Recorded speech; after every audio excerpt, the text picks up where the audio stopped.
Good morning, good afternoon, and good evening, ladies and gentlemen. I needed to turn off my monitor because I can hear myself talk, and it is freaking my brain out.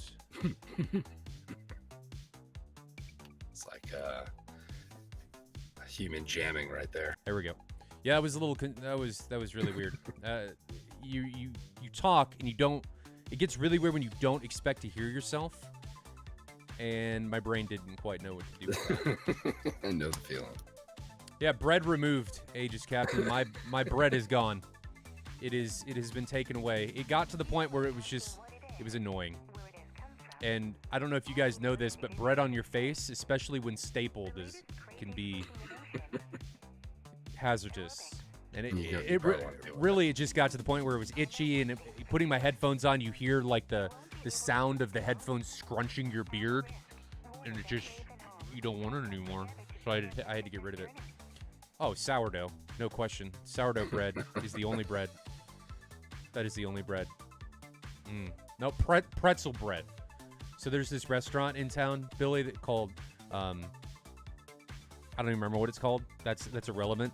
But they have pretzel loaves. You know how some restaurants will give you bread? Well, they give you pretzel bread. Ooh, I had a burger on a pretzel bun that was really good once. So I think I know what you mean there. Oh, man, it was good. Aegis says he's having TACview issues. I don't know what the issue is with TACview.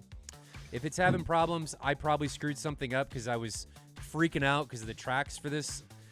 What was in the Google Drive wasn't working, so then I had to go to the Grim Reapers to grab personal tracks so that I could use them for this, and it was having problems. So if TACview's not working, we're just going to have to do without the live TACview for this one, and I'll have it ready to go on Thursday. But Billy, since I can stop rambling, how are you doing?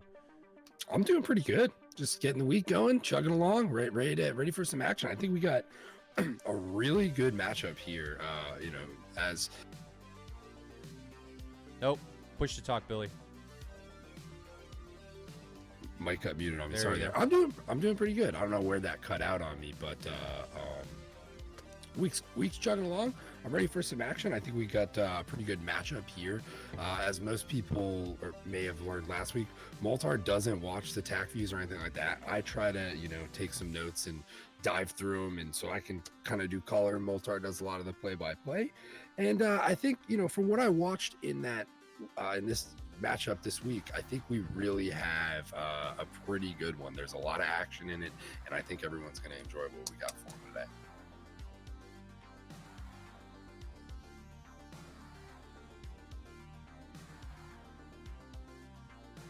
Hold on, trying to get the tracks and everything synced up. There we go. Okay, they're ready to go. So big news in this week. Flight Sim 2020 got announced. Not announced, but it has an official release date, right? I mean, that's kind of big news. Yeah, I mean, I don't think anyone was expecting it this soon. I know it surprised a lot of us who've been following it pretty closely. So I'm excited for it, though. I think it's going to bring a pretty welcomed addition to that whole community. I'm curious what there may be down the pipeline as far as the military applications of all of it and that type of stuff. So curious to see what comes from it. I think everyone's gonna be having a good time once that thing drops. I know I will be. So let's somebody says that I'm doing kung fu style and my audio is not in sync with my voice. I had to totally revamp all of my audio. So hopefully I just changed it to 100 milliseconds instead of 400 milliseconds. So hopefully it's a little closer. Do I need to go up or down? Is my voice coming out before my mouth moves or after? Test. Kung Fu. Hua! Come on. Which way does it need to go? Looking pretty good to me. Am I good now? Okay. I think so. After. So my voice is coming after. Okay. Well, let me adjust that.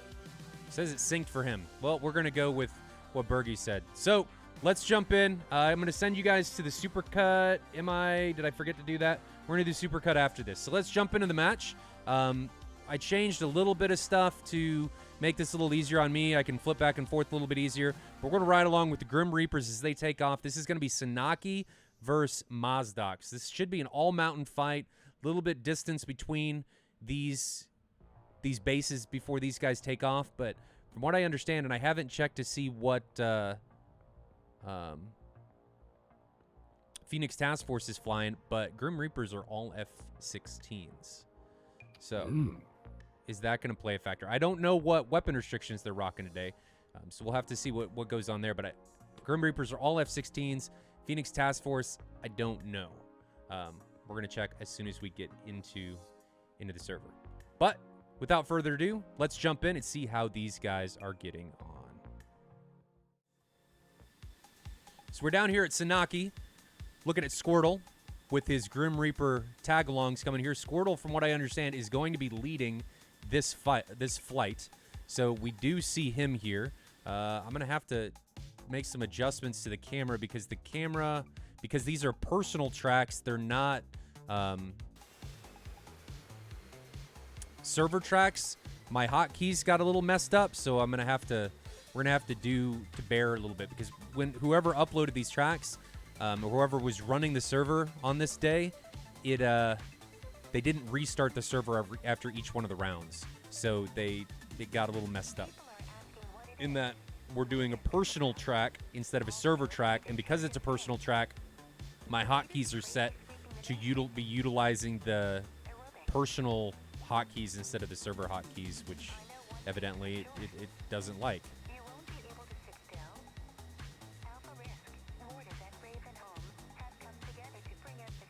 But you have any anticipations of what's going to happen here, Billy? I guess we can jump and see what the other team's flying, but what do you think's going to go down, or what do you anticipate being the thing between these? Is there anything that we should be watching for? I think one thing from what I observed when I was sitting down doing my research was there was a lot of double shots, especially early on in this first one. And I feel like when you're in the F-16, that with just that little bit of less pylon to carry some ordnance on, it can mean a whole lot for things. So keep an eye out for how many missiles the guys are putting out. I felt like that was part of the storyline of the first round there. Are you ready? Gotta make sure I've got the hotkeys and everything set. Go ahead. I saw a lot of good evasions too. So a lot of guys really doing well to evade and pull those missiles out of into the notch rather.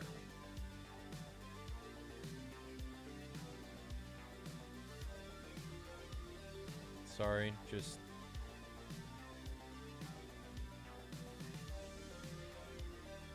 okay. So if we take a look at everything, looks like we're departing now, but Phoenix Task Force is rocking 2 F-15s. We're gonna flip over to them now.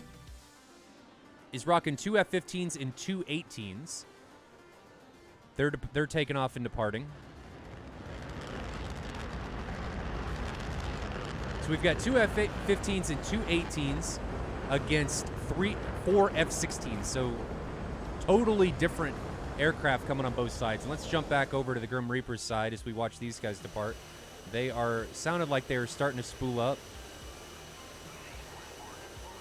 It does look like we're going to see a formation takeoff here. 4-ship formation takeoff, I might add. Right.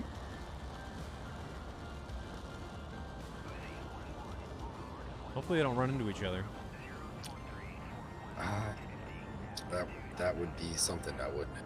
Am I going to be able to turn off AWACS? It's control crap, he's an F-16. Can I even do that in a track? I'm not sure. I don't know. I've never had to mess with that. So we got a couple prime subs. Aegis Captain came in, rated with a party of 9. Nimzog, prime sub. Toxin with the prime sub, and Fisu with the prime sub. Thank you very much, guys. All of the funds and everything generated by this stream go right back in to making everything better. So these guys have departed. I think we're just going to have to, every time I click on Squirtle, we're going to get that yellow line. So we're just going to have to tolerate it. Does anybody know how we can turn off? Oh, I bet you I can do it like this. Options. Is it in cockpit sounds and helmet sounds? Because we do not care about those. So let me turn those off and see if we can. Yeah, we're just gonna have to deal with the text, but that seems to have have corrected that issue. It's riding along again with Squirtle, looking over his shoulder down at Bear. And I'm not sure, Billy, we're not able to check what weapons they're taking. I think the Grim Reapers are taking 6 AMRAAMs apiece. So do you think the weapons, with the Grim Reapers being at a disadvantage as far as weapon numbers, is going to be a problem? Because obviously the 16 can only carry 6, and the 18 just brings a full arsenal into the fight. Yes. With the fact that there's F-15s in play and the amount of ordnance they're carrying, I think could play a big factor in this one here.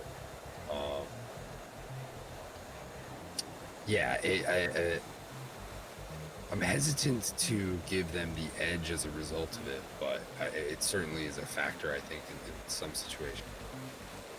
So let's jump over and see what Phoenix Task Force is doing with their formations. So Phoenix Task Force looks like Fegan's over Mach 1, which is why we're not hearing him. Yeah, he's over Mach 1, so we're not getting any audio from the front of his jet outrunning that sound. So people that are flying, we've got Fegan and Deathly in F-15s, and then the F-18 two-ship is Diablo and Wazier. So Diablo and Wazier haven't met up yet, but I'm going to assume that they're going to meet up at some point. There is AWACS in this fight, so everybody with the exception of the F-15s does have data link. The F-15s just have radio calls coming in from the AWACS. If we move over to the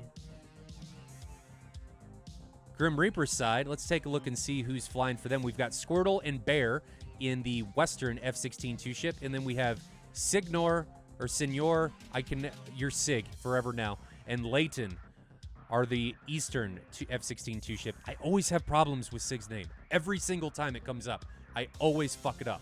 Every single time. I did it last year. I remember doing it last year. Every time he's on stream, I always screw it up. Yeah, I can understand that.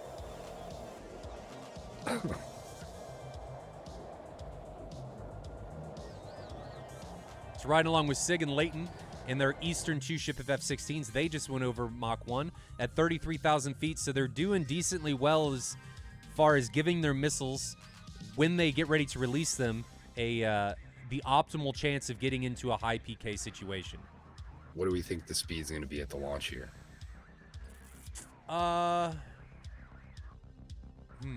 Ground speed, I'm going to say, I think these guys are going to be at like Mach 1.1, somewhere in there would be my guess. I'd like to be faster than that, but that's where my guess is going to be. Does anybody know what the conversion is for indicated at these altitudes to ground speed? Will it tell us? They're at 614 knots ground speed. Oh yeah, right there you go. Yeah. I just got to utilize what DCS gives me. It's all here. I just wasn't using it. So here's the overall picture of the battlefield. Separation between the two teams is now 70 miles. They got a little bit coming in. This is a little bit longer of a distance between the two air bases than we saw last week. Do you think fuel's going to come into play here, Billy? You know, it's not something I paid attention to, so that's not something I necessarily have any info on. I would assume in some cases it may. I was going to make the point, do we see the 16s jettison the tanks before they have to start evading? That's what I'm always curious of. Do these guys try to pull these evasions with those tanks on the wings? Because I think we both know that can have a pretty big effect on how much pull you have coming through some of these turns. Another important note is how high the mountains are here. There is a large mountain ridge separating these two sides right now. That's going to play a big factor, especially if one side comes in a little lower. You know, I wouldn't be surprised to see a team try the strategy of coming in fairly low here, because you're gonna, depending on the locations of things, you're gonna stay off the scopes in some degree. So, especially with two 15s in play, it might have been smarter for them to kind of get low and really force them to have to go off those AWACS calls at the very least, right? So let's jump over and take a look and see at the elevation. So here is the terrain elevation for this particular area, and you can see that there's a lot of high peaks that follow right along the border, the Georgian border. So there is a significant amount of terrain where these guys are going to be able to hide behind, and the F-15s, since they lack data link, may be at a decent disadvantage. However, these mountains may be tall enough that if people get low enough, data link connections between the AWACS and the actual daughter aircraft may be line of sighted, and they may not get updates. So that's definitely something to consider too. First missiles are coming off the rails. Squirtle launched to 120 and SIG launched to 120. Both look like they're going on different targets. One's going on Fegan, the other one's going on Deathly. What was their altitude when they launched? So over 30,000 feet for Squirtle, over 30,000 feet for SIG, both over Mach 1. So I like to see both of those things. You know, we talk about that time and time again. Those are both very, very good things. And looking at the Phoenix Task Force side, they are also very high. So Fegan is at 40,000 feet and Deathly was at 40,000 feet. Fegan was actually at 42,000 feet. And we actually just saw there was another missile that came off. Or was that really delayed? They synchronized those first two shots, and it looked like only the two lead planes shoot on their first ingress. Or at least for Grim Reapers. Sorry, it looked like I got the cameras are a little out of sync here. They do a very good job here, Grim Reapers, on this initial push to get shots off and not be forced cold. So now we see at least two of the PTF guys coming back around cold, while we see four Grim Reapers planes coming in hot. Now these missiles are gonna force, I believe, Signora and Leighton cold here. So you fuck it up too. You just got to roll with SIG. It's just easier. Multiple 120s coming from Diablo and Wazer. So if we jump over, can we grab him? Diablo is now diving. He launched those from roughly 30,000 feet, and I think he actually launched two. So both of those came from Diablo. I really don't like the double tap. I really don't like the double tap. It's the theme of this whole match, so I would keep an eye out for it. Saw a lot of it going on as I watched through. I'm really not a fan of that. I'm not either. Let's look. And nothing's really going on now. I do like what you said previously, that it seems like Grim Reapers were able to stay hot during this initial incursion. They didn't have to turn around. They were able to stay hot and stay nose hot on their opposition. So I do like that seems to be the case, because that's a big deal. I mean, if you're able to stay hot while simultaneously dodging incoming threats, that puts you at a significant advantage. So let's grab Squirtle here. Squirtle's coming in his F-16. Don't ruin it. Don't. Well, I'm just saying, when you do that, when you keep that hot nose or that hot aspect, you're driving the line and you're pushing them back, and it just forces the decision making in a lot of different ways. Yeah. So Squirtle got a couple launch warnings. We can see the AMRAAMs coming in right over his 6 o'clock. He's over Mach 1 at 12,000 feet, so those should be a non-factor. He's diving away. Closest missile's within 3 miles, and he's line-of-sighted it to boot. So that missile's trash. That missile's, you can hear something hit the ground. That doesn't matter. So Squirtle. Did we actually lose one for Grim Reapers? We actually lost his southern contact for Grim Reapers, so Leighton SIG went down. So we missed SIG getting taken out. We'll have to revisit that in attack view. But SIG got taken down, I'm going to assume, by a long, undefended or lackadaisically defended AMRAAM. But now we've got Fegan and Wazer, along with the third guy of Deathly, coming in and pressing against Bear. So Bear is all by himself currently at this moment. Squirtle is still cold. We can see the 3-ship ingressing for Phoenix Task Force over to the left. 120 coming off and gets really close to Bear, smells those exhaust fumes, gets within probably 20 meters, and then isn't able to catch up to him. But another 120 being launched on Bear. We can see it coming in on his left flank. That is dangerous. That is really, he actually gets hit. So Bear got hit multiple times and loses both of his wings. And you guys couldn't see any of that because I'm on the wrong camera.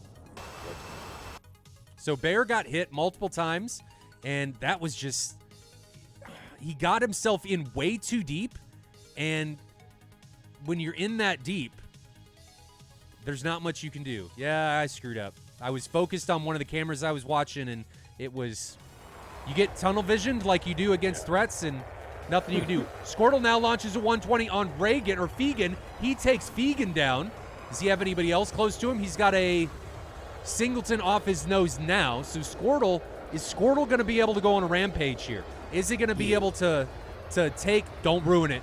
Is he going to be able to do anything to bring his team back into contention? He's got 2 missiles remaining. 120 coming off onto Wazier. Let's jump to Wazier's viewpoint here. We're going to go to dual view. I think the chat was saying it's Wazier.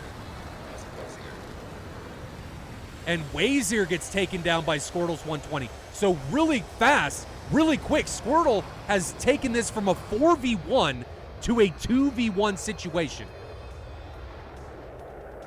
Who's left? We got 2 guys ingressing onto Squirtle. Squirtle's now head on with one of them. Let's see if we can see it. Where is it? Missiles coming in from his left. Is he able to line inside it? Does he get away from it?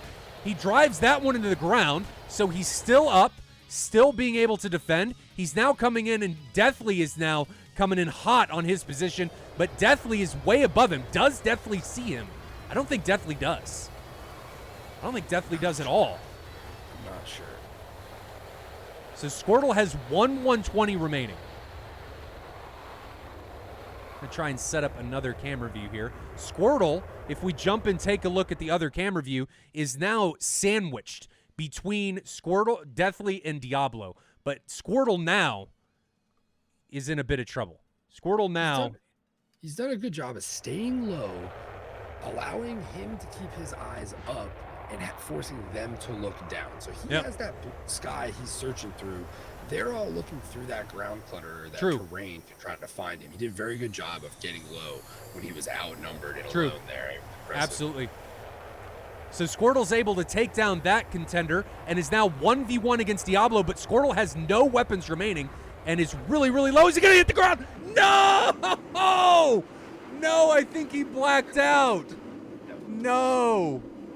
Oh, we almost saw another rendition of Epic Ninja Cheese. No. Oh, yeah, that was tough. It was tough. That was tough. He was fighting hard there. Oh, I'm assuming Roof says it's is Squirtle. I'm assuming that's it. He says he got hit by a missile. Oh, okay. Yeah. I don't think track's corrupted. It may just be a little bit out of sync. Yeah. Which is okay. That's okay. We were pretty close there, so I'll take what we can get. But Squirtle goes on an epic run to bring that back. Gets 3 kills. Really, really fast. And guys, I got to apologize on the camera angles there at the beginning. We missed Sig getting taken down. I royally fucked up on Bear. That's, you guys all know, have been being with me for a period of time that I'm forgetful. A lot going on here. A lot happening real quick, man. Squirtle redeemed us. You know, Squirtle was able to make some action happen and put some stuff onto stream. So that was nice to see. Oh, that first round was very good. I feel like it swayed back and forth multiple times there. They seemed to keep things very tight for the majority of that whole first round. And like I said, credit to Squirtle, knowing when you're outnumbered there to stay as low as you possibly can be and fight your way up. I think was absolutely the smart move. It just unfortunate there. I think he couldn't pull his way through it. I think his downfall there was when he really went straight up to launch on that high threat. Yeah, he ended up killing him, but when you do that, you're exposing yourself and also putting yourself at a nigh undefendable position. Why did he get... Oh, man, Nightbot's pissed at Anti-Static. I don't know why he's mad. Thought I turned that off. I'm going to see if I can fix that real quick. But I really think that was Squirtle's downfall. When you expose yourself like that in a vertical climb, you bleed all of your airspeed. So if you get seen, you're royally fucked. You can't go anywhere. You don't have the energy to be able to get down into the weeds and defend it. you're not in a good position because you're in a vertical position to get into a notch, and it doesn't work. Well, correct me, guys. Wazir? Wazir. No? Wazir. Okay. Wazir. Just call me an idiot. You know, I'm totally open to that. I just need to be called out sometimes. Yeah, no, I think we're about 50-50 on the names for the most part. I think we each have the ones we struggle with. No doubt. I'm well below. They don't make it easy on us. I'm well below 50-50. I'm like, I constantly screw things up. Oh, let's disable that. All right, emote protections now fixed. So, anti-static, I'm sorry you got taken out there. But Diablo is the only man left. Only man remaining. So we had 2 guys, 4 Grim Reapers die, really without contributing much. Bear, I don't know, he got caught out in the middle of nowhere and smashed by a close range 120. So I think it was just him being in a position where he was exposed, couldn't go anywhere. Maybe he was tunnel visioned on one of his sensors or something and what wasn't looking out, or maybe he forgot to turn his RWR off, because I think we've all done that in the F-16 and the F-18 for that matter. You forget to turn on your RWR. Starts these days, dude. The hot starts bite me with that. I always forget it, especially in the Hornet, where the actual instrument is tucked away and not super visible. And then I normally run the HUD, so I don't put I don't have the page up. And if it doesn't all click, I'll just blow up sometimes and be like, you gotta be kidding me. Forgot. Yeah, you're like, you're sitting here thinking, man, I'm getting really close and this guy hasn't seen me yeah, yet. why isn't he shooting at me? And then all of a sudden you take one to the face unexpectedly. And I don't know if you guys know, but Billy and I talked about this. We didn't go into any bad places last week, but I'm going to take it there now. An unexpected facial is not something that you really want in your life. I think everybody would agree with that one. Yeah, it's just not something that you really want or want to tolerate. So if you can avoid those, and an RWR that is off is definitely something that can lead to that. Yeah. No doubt about it. That the RWR thing gets you more times than you like to admit to, at least for me. This guy, 531 knots at 7,000 feet. That's a man with enough gas to get back to base. Oh yeah. He's not worried about gas. That round didn't go very long, so gas. No, it was fast and furious. Gas in these Gold League matches typically isn't an issue. Yeah, no, you can imagine, especially when you get into the Hornet. Of all the planes up here, I think we watched a match that went on. It was a Diamond League match from a while back where there was a guy who just absolutely milked the Hornets. He was the last one left. And he just made them chase him around the entire time. I don't remember who it was or what was it this year? No, I think it was last year. It was a while back enough. I think it was towards the beginning of last season, maybe. Mm-hmm. Either way, he just demonstrated how good the fuel efficiency in that thing is and how long he was able to. The fuel efficiency in most aircraft is really good. People just have a tendency, myself included, to put them in positions where they're not very fuel efficient. Well, you want to be fast when you shoot, and you often try to get into position to shoot quite a bit in some of these instances, right? And when you're doing that, you're using a lot of energy and fuel, right? We all know that equation. So I think for me at least is something I've been trying to do is, calculate those runs a little better, right? And know that I'm gonna burn through X amount of fuel trying to come through on the timeline of a shoot, right? So, and then knowing kind of how much I have in me if I, push it to that level or so on and so forth, right? So just trying to get better mental notes about where I am with fuel and what each amount of fuel is going to get me as far as engagements go. Yeah. And like with the Viper, I found that the power settings of the Viper are a little misleading. Because it full throttle, not an afterburner, you're at 100%. You're not in the afterburner. And you can actually be under a significant amount of power all the way down through like 80% or 75%. So you have a lot of room to milk that fuel. And I have a tendency, especially when I'm coming into combat, to stay way too high into that throttle and be smashing into that transonic barrier and just wasting all my gas. Yeah.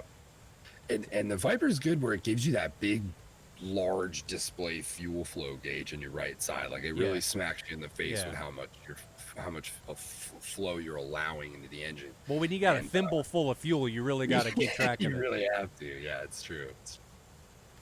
Shout out to Xander Draft for dropping the 5 community sub gift. Much appreciated. Again, guys, everything we generate here goes right back into making this better. More cameras, more hardware to give you more cameras, because I need a pretty beastly computer to be able to run multiple DCS clients at the same time and stream it all from the same thing. So everything goes into this just to make everything better. Diablo puts his wheels down back at home base. I think we're back at Mozdok. So Diablo puts it down at Mozdok, which means Phoenix Task Force, if I can reach it, come on, goes up 1-0 over Grim Reapers. The next round's going to take me a little bit of time to get set up because these are private tracks. It takes me a second to. They're a little bit slow to get going. They chug a little bit. So it's going to take me a second to get everything ready to rock and roll. I'm going to send you guys to a fan video while I get everything set up. I forgot in my haste to get the supercut set up for this week, I think. Yeah, I'm pretty sure. Did I forget? Maybe I didn't forget. We're gonna see if I forgot or not.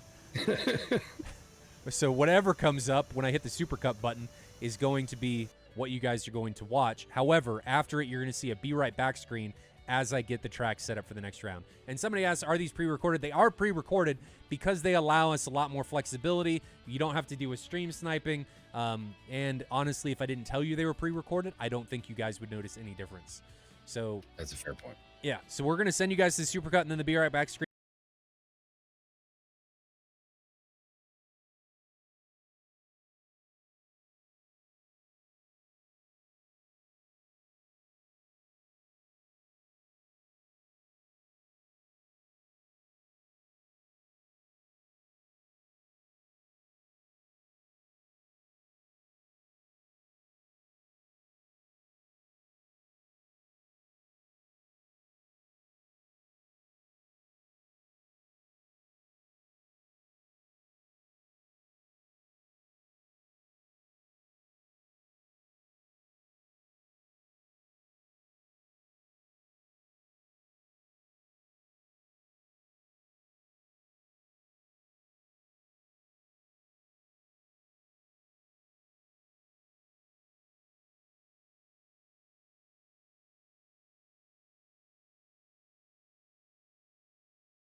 why I'm equating man, bear, pig to my mom, but yeah, no, nevertheless, I mean, I felt like it's accurate, right? Yeah.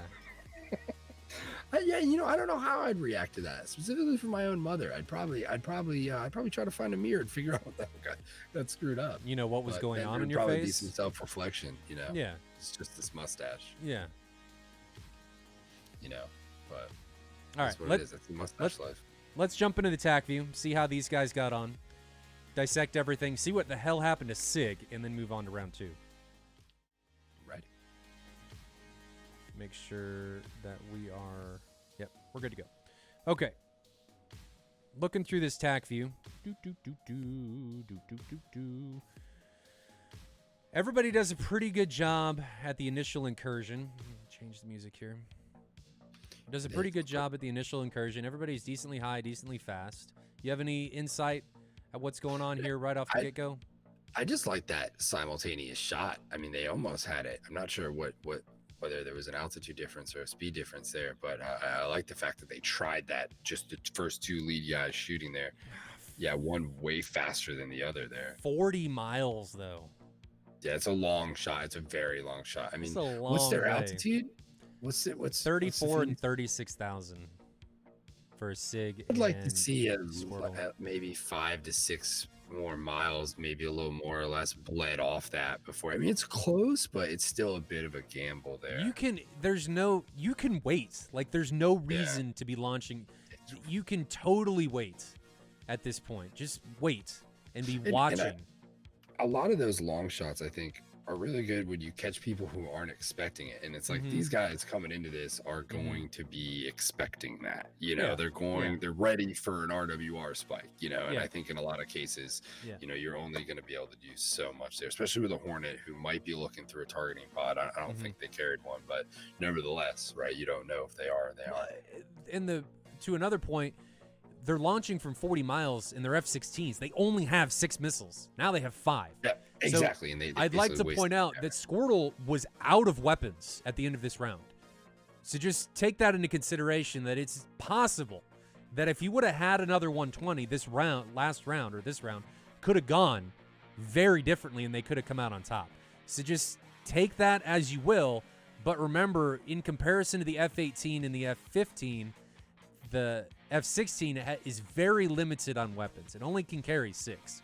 So you got to really try and make those weapons count. One thing I did like was that Squirtle launched from Mach 1.4. I do like that. Sig, Mach 1.1, I'd like to see him higher than that. So I like Squirtle's firing position better, but I think it would have been a much higher PK shot if he would have waited. And people, I think, get cold. They get antsy because they think a missile may be coming for them. But I think they drastically overestimate the amount of time needed to be able to defend a 120 launch from like 20 miles. If you're just going to turn cold and you're decently fast, you're going to be able to outrun virtually anything, even at this altitude from like 15, 12 miles away, as soon as you get that launch warning. It's true, especially at the speeds those guys are going. Yeah. So Foxtrot says SATAL nerves, bro. Yeah, SATAL nerves for sure. So nothing really happens. Sig dies. Oh, Sig, I think, ran into the ground. Yeah, it looks like he just either blacked out or maybe just evaded. This is the higher elevation portion of the map, so the evasions here are going to be challenging. You're going to have some deep valleys that may be difficult to kind of maneuver through when you're yes, we're watching Sig right now, and he's very really fast, steep, really fast. Pull out. Yeah, that's a little late on the and he pulls up. I think he blacks and here, then he rolls over. Why did he roll over? No, I don't think he blacked out. I think he was just trying to stay low, and that was SATAL nerves, as Foxtrot said, where he was just trying to skim those treetops and you might be right, because when I looked at it earlier, I assumed he just pulled a ton of G there, but I think if you reverse, I think he only pulls like probably 7.5 Gs. 7.5. But in the F-16, that is more than enough to make you black out. That's true. Dumb as it is, because it shouldn't be that way. Yeah. You can black out in an F-16, especially if you pull and start to black out, let out, and then immediately pull again, you'll black out at like 6 Gs. So, Edie, if you're listening, fix the G modeling. It needs to be fixed. Please, please. So this is the time where Squirtle got a couple 120s, defending him aptly, ran both of those into the ground. Bear comes in, launches a 120 onto Wazir. Wazir, not Wazier, Wazir, pretty sure. I think you got that. I think you got that. I think I got it. You got it. I think I got it. Raven says, please improve Russian missiles. I'm going to laugh. We talked about this a while ago, but I'm going to laugh very, very hard when they fix this stuff and it gets worse. And it's entirely possible that's going to be the case. This is the 120 that was sniffing it at Bear's butt. He had some swamp butt, and that 120 was like a dog's like, what's that smell? What's that smell? These 3 AMRAMs coming in at him right now, though. That is going to be tough to get away from. And that's a double tap from Deathly. Guys. Yeah, this is where a lot of that was going on. You don't need to do this. You do not need to double tap these missiles. It does not need to happen. It's a waste. Especially because Deathly's so far away, decent communication would have stopped this from happening. Because you can see the double tap from Deathly gets to Bear after he's already dead. And what's the separation on the crossover? I mean, he shoots right into Wazir's path. Yeah, that's a little concerning. I mean, they're virtually co-altitude. These missiles definitely could have picked up. And they're pit-bulled at that point, right? Fegan and Wazir at either one of these injunctions. So Deathly gets pretty lucky that the spam ram doesn't find either one of his teammates. Squirtle launches a 120 on Wazir. Let's change the camera angle. I really should be letting you drive this like we talked about, but that's all right. So Squirtle launches a 120 on Wazir and then disappears. And this is where everything starts to go south for Phoenix Task Force. So Squirtle is now hiding behind the mountains, pops up now, and he's coming in hot on Fegan. So Fegan doesn't even see Squirtle. Well, I think he does now. I don't know why he doesn't launch. He's looking right at Squirtle. Well, maybe not. Gets the launch warning, but at that point he's in too close, and from that range you're not going to be able to defend. And when these guys are only taking 120s, they don't have that IR to scan there. You know, for me, I'm probably going to have at least 1 9X, especially with this terrain matchup. I want those 9Xs here for when I'm low. I can just look up and let that IR sensor do the work, right? I think, and also at the same note, I'm not going to be pinging them. I'm not going to be moving their RWR in any way when I'm just working off that bore sight on that 9X seeker. So I think that's a valuable thing there. You're going to get on those, especially on those close merges right there. You're going to get that. You're going to acquire that target way faster with that IR. Mm-hmm.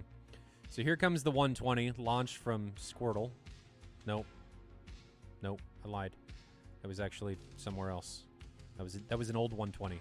So Squirtle comes in on Wazir's left flank, and this is just, I'm going to call it poor scanning, and I'm going to call it an over-reliance on the data link to be able to locate where your threats are. So Squirtle's sitting low in these mountains, and he's not showing up for the enemy data link. That's my guess as to what's happening. The F-18s, the F-15s, they don't see him. And in my opinion, he should have been seen by these two guys. And if he was, that needed to be communicated. So Deathly is now, I think, the next. It's not fast enough there. He's already the next victim. Yeah, Deathly's the next victim, and he flies right over Squirtle. Flies directly over Squirtle. And again, this isn't scanning. They're not scanning effectively to be able to see Squirtle. I can almost guarantee that Deathly saw Squirtle and then just continued to fly straight. When in reality, if you see somebody and then they disappear, you better be getting your ass out of that area. Right. You change your vector very quickly. Yeah. No. This is once again Squirtle doing a very good job utilizing the low terrain to look up, find the guys in the blue sky, and make them find you in the clutter. You know that I think another really good example of that happening here. Yeah. And he's staying out of the AWACS as well, so he's forcing himself off the data link. He doesn't have his, but he's really just hunting at that point. Right. And that's where I would have liked to seen him had a 9X on him. And this was a case of, let's back up and see the distance between these two guys. So it's only 2 miles, and this is a case of, I think Squirtle gained too much altitude in this position before he shot. He should have shot much earlier, and he ends up getting himself into a position where he's too high, and not fast enough to be able to get away from Diablo. So Diablo, I'm going to assume that Deathly called out that he was getting shot at. Diablo breaks back in. And Diablo is already lower. The 9X gives him the that ping. He was able to probably communicate that he was getting spiked and shot at and defensive in that time period, where if that 9X hits him, he may not. There is no 9M regardless. 9M, sorry, 9M hits him. There's no there's no delay there. Yeah, so that may have been the case. I don't really like the 9 series. I usually carry all AMRAMs because I usually just rip them off in Mad Dog. I always forget there's no 9X, so that does change my perspective on that a little bit. I forget that it's restricted to the M. Yeah. In this situation, Squirtle, why do you turn back into him? He could have just continued on down this path and tried to terrain lock him, but he recommits. Maybe he realized that he was shit out of luck and his time on this earth had ended, and he eats this 9M. Yeah. So that's the missile we missed right there, that 9M. Yep. Yeah, but Xander, even if he had no missiles, you gotta, especially if you have a gun, you gotta try and sneak up on somebody. Because if you're trying to go head on with somebody that you think has weapons remaining, that's almost guaranteed to be a death sentence. And it ended up being a death sentence for Diablo, or for Squirtle in that situation. So, great round, great showing, and comeback by Squirtle, taking down 3. But in the end, Phoenix Task Force is able to endure and then take the win with a single pilot remaining. So, Billy, what do you think could have been different? My 2 things that could have been different there for Grim Reapers to come out on top were 2 things. 1, Sig, well, 3 things. Sig over-defended and flew into the ground. He could have just turned away and that missile would have been dead. 2, Bear got in too deep, lost situational awareness, and then ate an AMRAM he had no business eating. He had that facial, that unknown facial that was coming, and it just he took it and was mad afterwards. But what can you do? It's already on your face. At that point, you got to deal with it. And then 3, Squirtle, I think against Diablo should have run and been a little more judgmental, or used a bit more judgment on who he was shooting at to make those shots a bit higher PK. Because there were a couple launches that were a little bit suspect, and it's really important when you only have 6 missiles remaining. You gotta be really judgmental or take a lot of considerations before you let something loose off the rails. So. But it is what it is. Squirtle always brings it back, almost a reincarnation of Epic Ninja Cheese. I mean, what can you do? But Epic Ninja Cheese is still the one and only at those big-time comebacks. Do you have any one for the Bucks?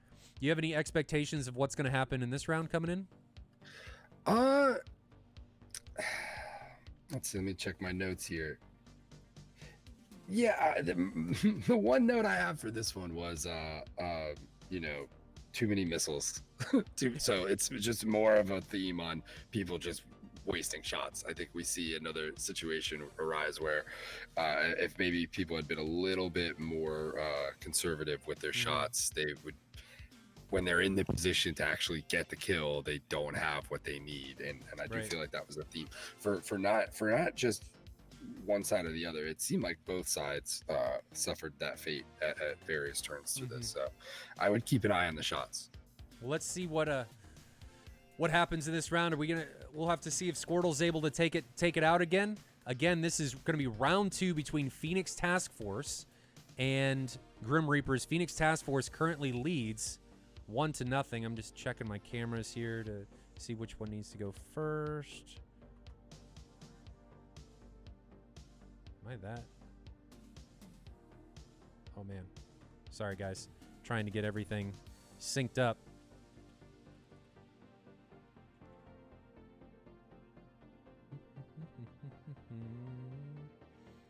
Get this one a little bit ahead.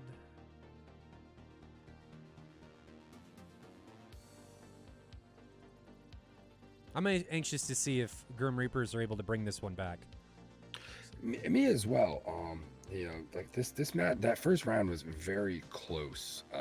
I think, in a lot of different ways. So I think this round could be either one's go at that point. So trying to think if I had anything else here for that.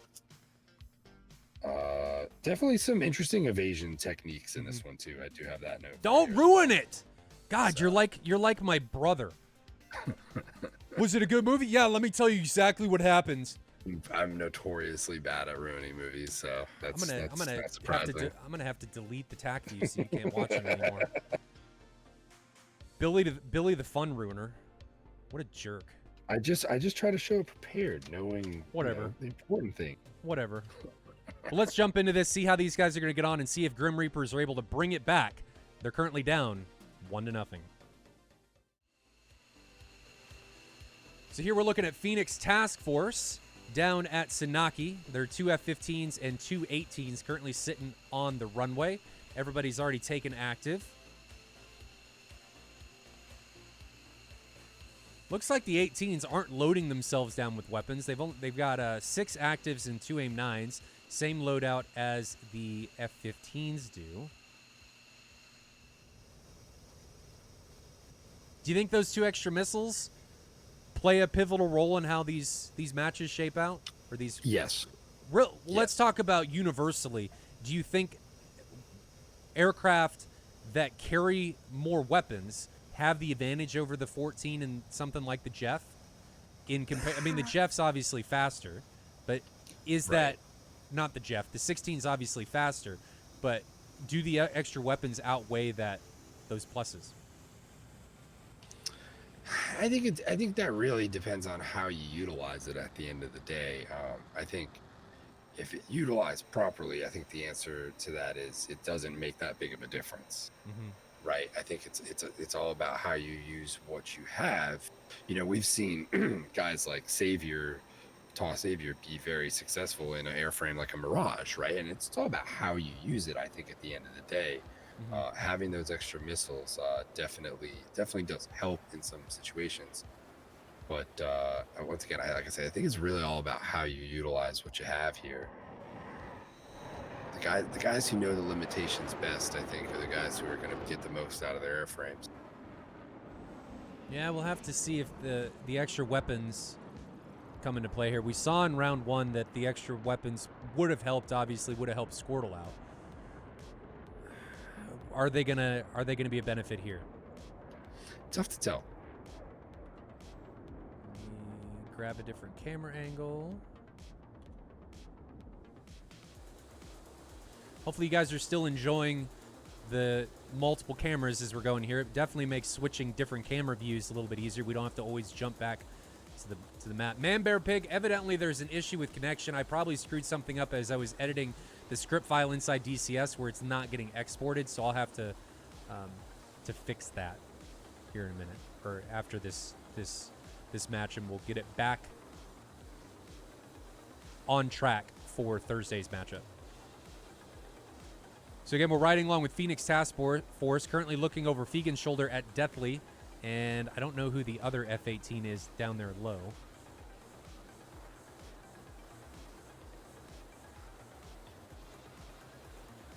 What do you think, Billy, in round 1, while these guys are ingressing, what do you think was the real reason that Phoenix Task Force was struggling so much in order to find where Squirtle was? Just terrain. I just think they were low. He was also very low. I think if they had maybe pulled out of that area for a second, they had the numbers advantage, right, to be able to do that. And got some altitude and pointed the sensors down, I think they would have found him a little better. Just at that point, don't play that game. Don't play that game. Even though there's 2 of you, it doesn't mean you're going to find him before he finds you. Right. For me, it's at that point, if I know there's one guy left, pull back out a little bit, create some space, find him at distance, make him make a significant effort to kill you instead of kind of running around there frantically trying to find him. But that's difficult in the moment to kind of do, right? True. It's easy to sit here and say that now, but that I would hope to be the tactic for teams that get in that situation. Well, hindsight's always 20/20, right? Exactly. The separation helps there, though. You know, it's that knife fight in a phone booth. You know, you don't have to stay in the phone booth, right? Right. Squirtle in the end, I think, tried to stay in the phone booth recommitting, and it ended up with him. I think he was in a position weapons wise where I think he had to, right? He had to kind of keep that thing close down to guns for. I mean, maybe, but I would have liked to see him try and recommit into a position where he had some type of, if it was a 50-50 fight. I mean, when he recommitted without weapons, that was not a 50-50 fight. You're head on with somebody and you can't shoot back. I mean, you can with your gun, but at that distance, at a couple miles, he's not going to care at all. Yeah, you're riverboat gambling at that point. Yeah. You got to hope they don't see you before you see them in a head-on position. Now, granted, the 16's small. The 16's not easy to see head-on, but still, I think you're absolutely right there. Yeah. That's a very difficult situation. A low probability win for Squirtle there. Yeah. Quick shout-out to a couple people that have dropped some subs. Nimzog dropped 2 gifted subs. Thank you very much, and welcome to Scheist and Bachao. Welcome. Crew dropped a Prime sub, and then Leighton dropped a Prime sub and is back for 6 months. Says, "Hi, Mom. I'm on TV." I'm just picturing him with this shit-eating grin on his face doing that really fast wave as he waves it at his mom. That's what I'm picturing, at least. So let's take a look at the map and see how separated these guys are currently. 75 miles, so they got away. Again, this location, this is round 2 between Phoenix Task Force and Grim Reapers, if you're just joining us. And the mission location is Sanaki coming up against Mozdok. So decent distance between airfields. If we look, Sanaki is 150 miles away from Mozdok. I mean, that's not the longest mission. The longest mission is Anapa versus Tbilisi, which is 390 miles. And I'd like to point out that mission is, in fact, available for people if they don't want to ban it. And there are tankers available on that mission. But that is a long, long way. That's a long way. It is definitely a long way. But, we wanted to give teams the ability to choose and curtail the arena that they wanted to fight on. Uratar, man, I hope somebody picks it too. I really, really do. Me too. I think there's a completely different level of strategy that goes into making something like that happen. And just the pilot mental fatigue of a flight that long, to just be doing nothing for that long, get there and have to fight, it can definitely have an effect when people are not really used to having that long of a just hanging out in the jet before you start doing something in it. That, I think, can definitely have for an sure. effect.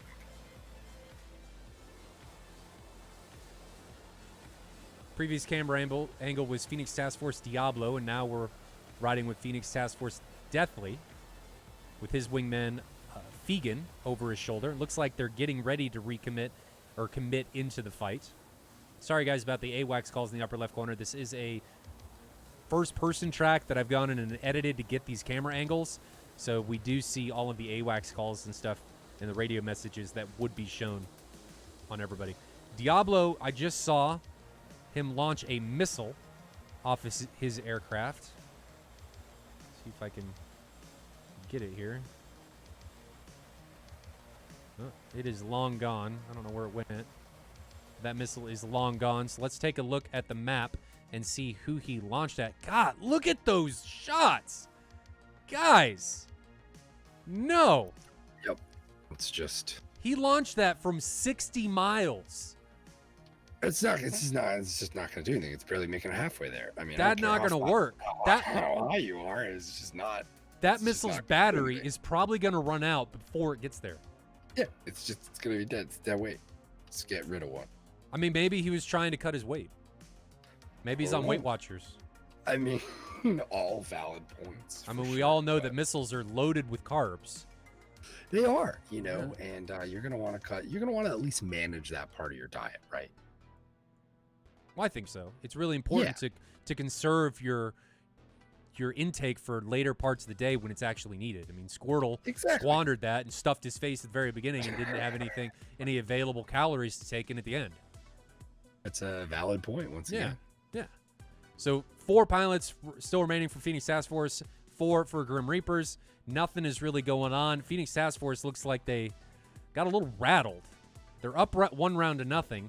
but they really look like they're in a really defensive posture right now. They're not committing. And Billy, correct me if I'm wrong, but teams that we've seen do that a lot in the past, unless they're going to turn this into solely a fuel game, end up getting run down and find themselves in very poor positions when the other team's able to press the attack. I'm surprised we didn't see the Grim Reapers guys push over that ridge once those guys were all bunched up there. If I had picked up on that in the SA, which they may have been difficult. I'm not sure what their altitudes there are. It looks like they're still pretty high. At least we have Diablo above 20. Yeah, I'm not sure. That seemed like an interesting maneuver. I noticed and when I noticed it in the attack view, I was curious. They just maybe wanted to get things reset a little bit. They had the distance, I guess. If Grim Reapers wanted to press, it wouldn't have been easy there. But I'm just curious how much of a factor that mountain is being there. Well, Deathly, we just saw Deathly, dude, 25 miles.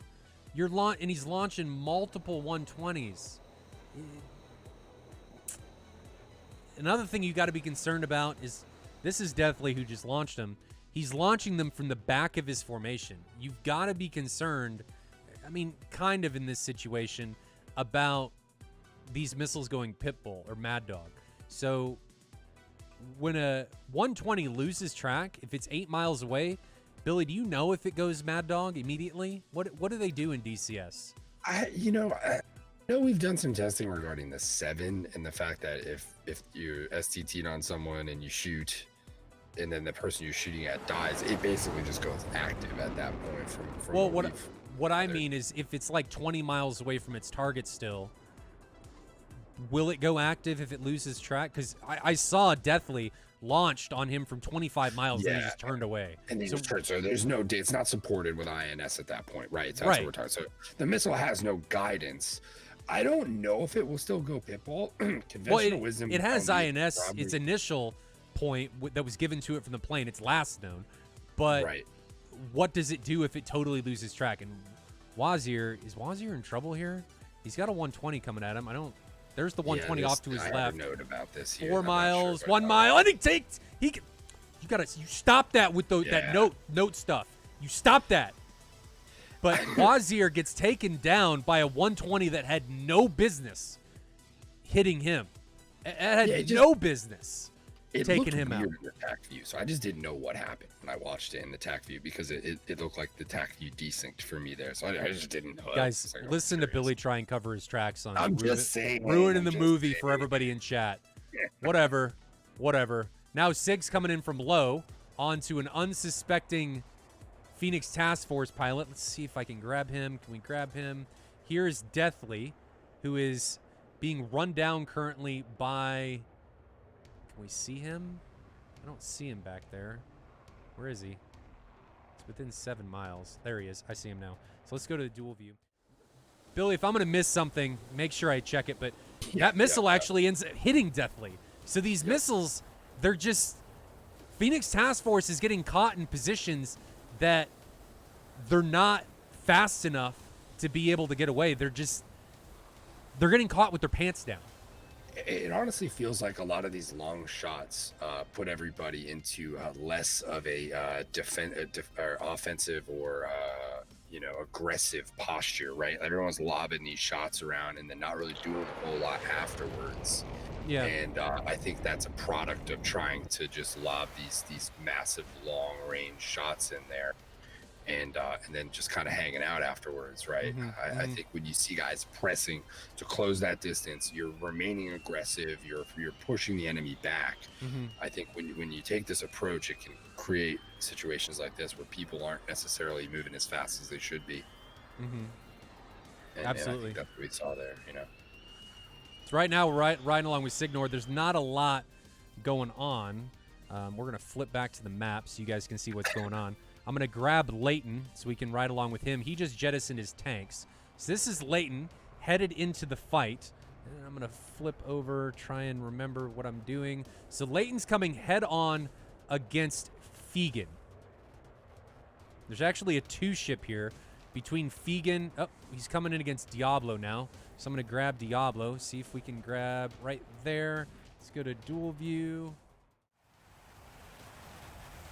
So Diablo's got a 120 coming in on him from Leighton, and Leighton just smashes him with multiple 120s. Just bamboozles his face. It's like Diablo had no idea what was coming in for him. But Diablo able to return fire, and Leighton gets taken down. So that ends up being a trade. So the remaining pilots, if we can take a look here, it's 3v1. Now, Fegan, he looks like he's about to get gangbanged. This looks like trouble. This looks like a ton of trouble. We talked about facials earlier, but man, when it's coming from multiple sources, it just turns into a bigger and bigger problem. What's Fagan's altitude right? I don't know. I'm trying to grab stuff right now. Oh, yeah, he's low. Yeah, he's low and slow, and he actually may hit the ground. He got hit by a missile. So we saw Squirtle launch that missile. Wasn't a very good camera angle on Squirtle. I'm sorry about that, but we ended up seeing Fegan get taken down by a missile coming in from Squirtle. So Squirtle's now got 4 kills. And he's got 4 kills. And the reason we're seeing his internal cockpit is because this is Squirtle's view. So I actually should have grabbed that from his point of view when we saw that in track 1. He's done pretty good managing his shots here too in this one. If you notice, he's still got 5 missiles on the wings here, which definitely done a very good job. Yeah, that was a lot better. So if he took 1 shot and got 1 kill, which is, in my opinion, much better weapon management than we saw in round 1 from really everybody, especially Squirtle. I mean, Squirtle, when he got into the end, didn't have any weapons left. So it's nice to see that he was more choosy with the shots that he was going to take. Yep, indeed. Do you know what happened to... Oh, it was Leighton that got taken down on the Grim Reaper side. That's right. Yes. On that trade, so yep. Nothing you can do there. I mean, there is things you can do there, but he got the kill.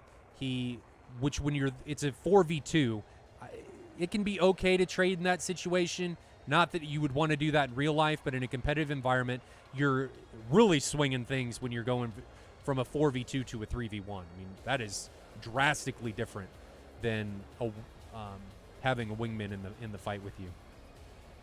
Agreed. Definitely agreed. What was Phoenix Task Force's downfall there? What?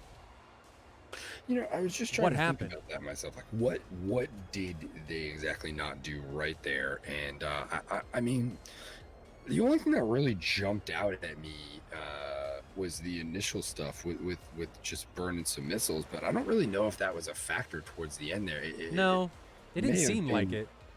It just appeared. Now, granted, we obviously don't hear the communications. It feels like Grim Reapers were communicating at a pretty good level there. Just from what I recall looking at the TAC view, they seem to be outmaneuvering them at a few different turns there, which I'm gonna credit probably to communication in that type of situation. That usually ends up being the factor there with those type of things.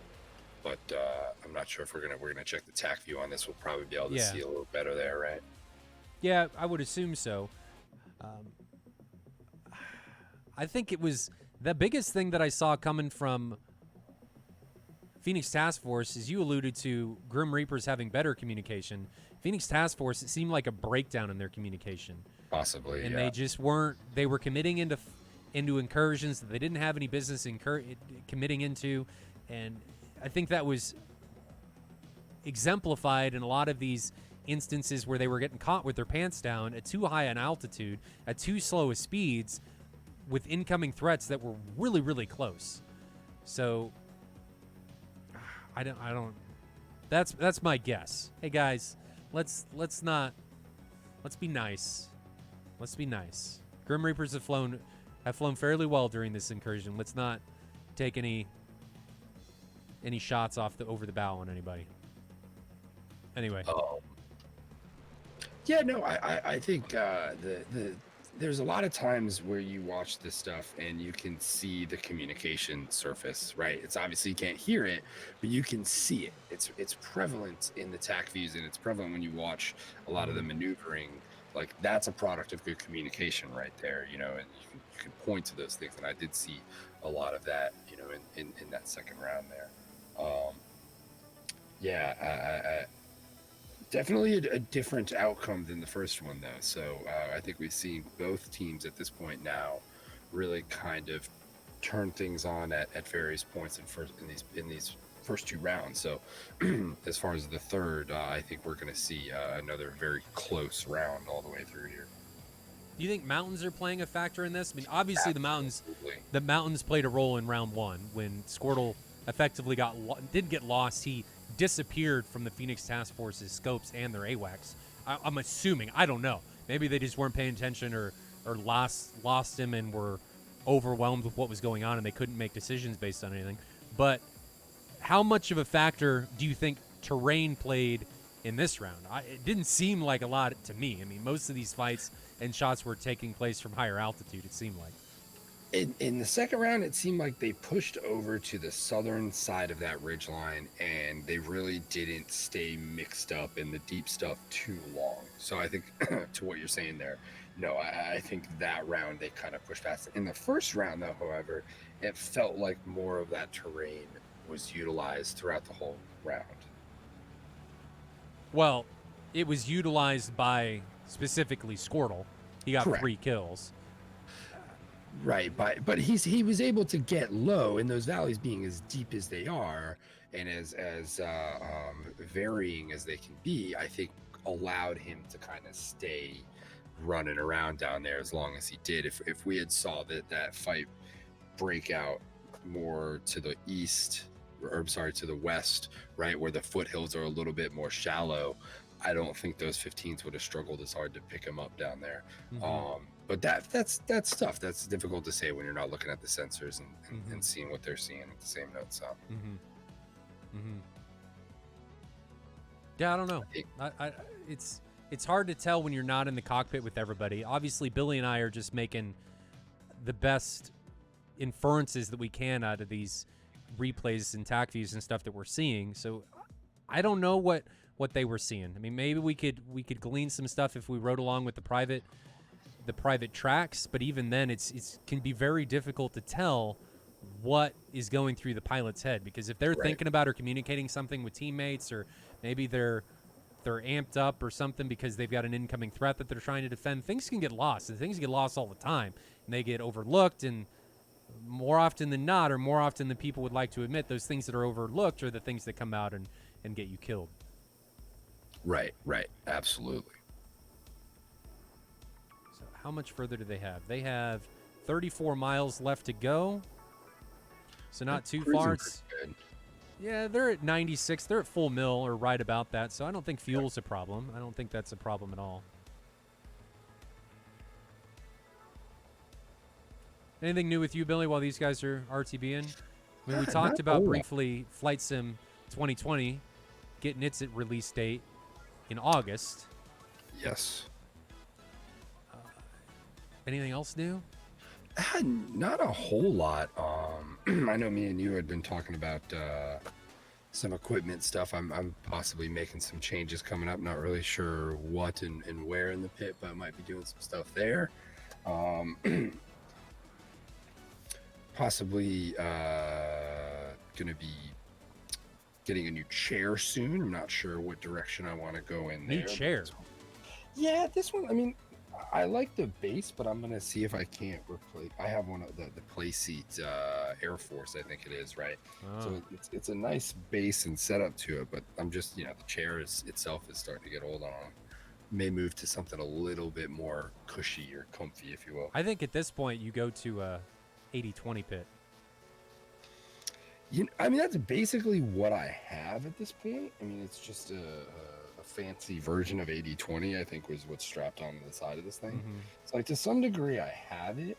I just want to, disassemble this thing, clean it, and then put a new chair on the actual base and get something that's a little bit... I got you. Not that thing's not, but it's just old at this point. I got you. I'm debating on... I was actually thinking about doing motion, like doing a motion simulator. Ooh. I was heavily considering it. However, we talked about this a little bit last year, I think. Did we? Yeah, last year. I believe so. It came up. But not the motion, but I'm moving. So we're building a house. It should be done, hopefully,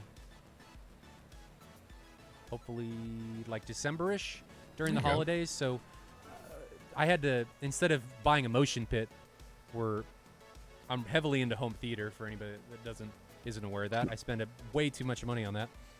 But instead of building a motion pit, I decided I needed to send some of that money into that instead of using our savings, so my wife wouldn't shoot me. She'd be like, "What? You're buying this and you want to spend money on this? Like, why do you get to do all this and I don't get to do any?" So I felt like in order to keep my marriage in a good place, I felt like that was the best thing to do. So I ended up doing a lot of that. So that's coming.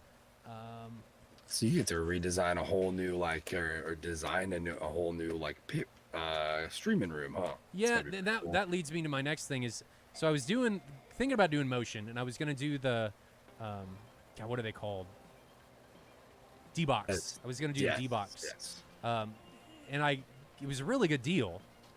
It was a really good deal. It was like for their 4-piston system, it was like $5,000, which they retail for like 12. So it's like commercial grade stuff. Yeah, I was really considering it. I was really considering it, but I thought, this is better.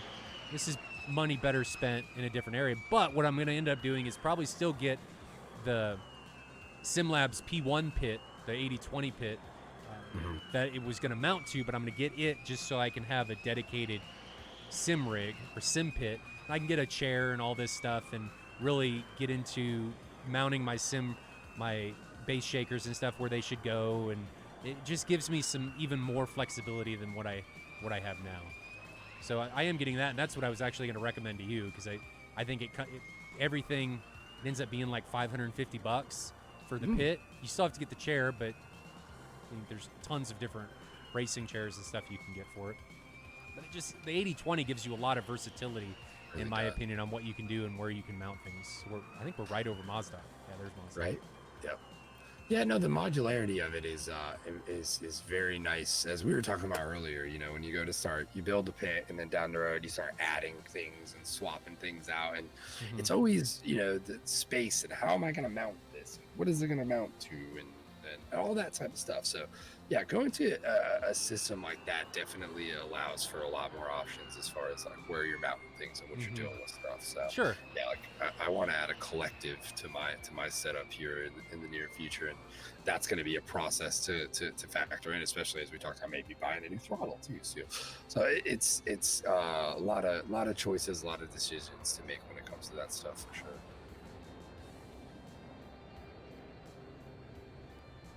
Hack says, you think there are players that will play and teach new players while in the same game? People already do that. There's a couple Discords that are dedicated for that. Wingman Finder, definitely one that comes to the top of my head there. Yep. That's a big one. There's DCS. I like it because the community is a bit more mature, and they don't just tell you to, they don't tell you that they're banging your mom because you asked them for help. They will, but it's only after you've shot them down. Or team killed them, or mainly the team killing. Yeah, mainly the team killing. Where it gets nice. But yeah, there's definitely a lot of places where you can go, and you will find people who are ready and willing to share knowledge and help bring you along. I know when I first got into DCS, I started just streaming. I didn't know anything, and I was just streaming this stuff. And there was a lot of kind people that showed up in my channel and were just like, "Oh, you don't know what's going on? I got you," and started helping me with that stuff. So there's a lot of people out there that are willing to do that stuff. You gotta find them. Let me redefine what I mean by mature. We're more mature. More mature. Mature, maybe that was a little bit too much. We are more mature than most other gaming communities, but we're just I feel like we're a lot like a lot of those other communities. It's just most of us are established, and we just frankly just don't give a shit. It's a smaller community too. We talk about it a lot where, when you go onto a lot of the PvP servers, you fight a lot of the same people all the time, and there's not a lot of games or places where that is the case, right? So there's I always joke, if DCS ever gets super popular and there's a ton of people playing, you're gonna miss the days when you're going up against the same people all the time, and those rivalries kind of build and all that stuff that kind of goes along with it, right? Like that's part of the fun part to that stuff. So But yeah, I mean, I think when it comes to finding instruction, there are a lot of places, and just going into some streamer channels. I know a lot of guys out there do those nights where they kind of work with people and stuff like that. So finding stuff like that definitely helps too. Yeah, and Arc Royal, as he said, the best thing is just to find somebody like a mentor, or somebody that you like flying with, or a group that you like flying with. If you can find a squadron that has a decent number of people in it already that know how to fly, that's a decent place. I will say, however, that there are a lot of people in DCS and in flight sims in general that think they know what to do, and they know what to do, or they know what's effective, and I don't know how those people actually live in this world. Do you ever look at somebody and wonder how they're still alive? Yes. Yeah. Quite often. And I think this COVID-19 thing is exemplifying that. Like, how have you not died yet? Like, right. Not necessarily just in the DCS community, but I wonder about some people's decisions. Like, take, for example, how some people wear masks, or what they think is an effective mask. And you look at them like, how do you even come to the conclusion that this is even worth doing? Like, what in your brain, what happens, what are your neurons doing that make you think that this is a worthwhile decision? And I sit there with my mouth open sometimes, underneath my mask, obviously, with my mouth open sometimes, just gaping at the thought that these people exist. And I'm going to go on a little bit of a tirade here, but I think a big part of it is that medical science has advanced to the point that we just string a lot of these people along. And this is my own belief. But in the past, their stupidity would have gotten them killed. But now there's so many regulations and medical sciences have advanced to the point that they're just allowed to live. Because if they make a stupid decision, there's things that are there to bail them out, and death isn't really a consequence anymore.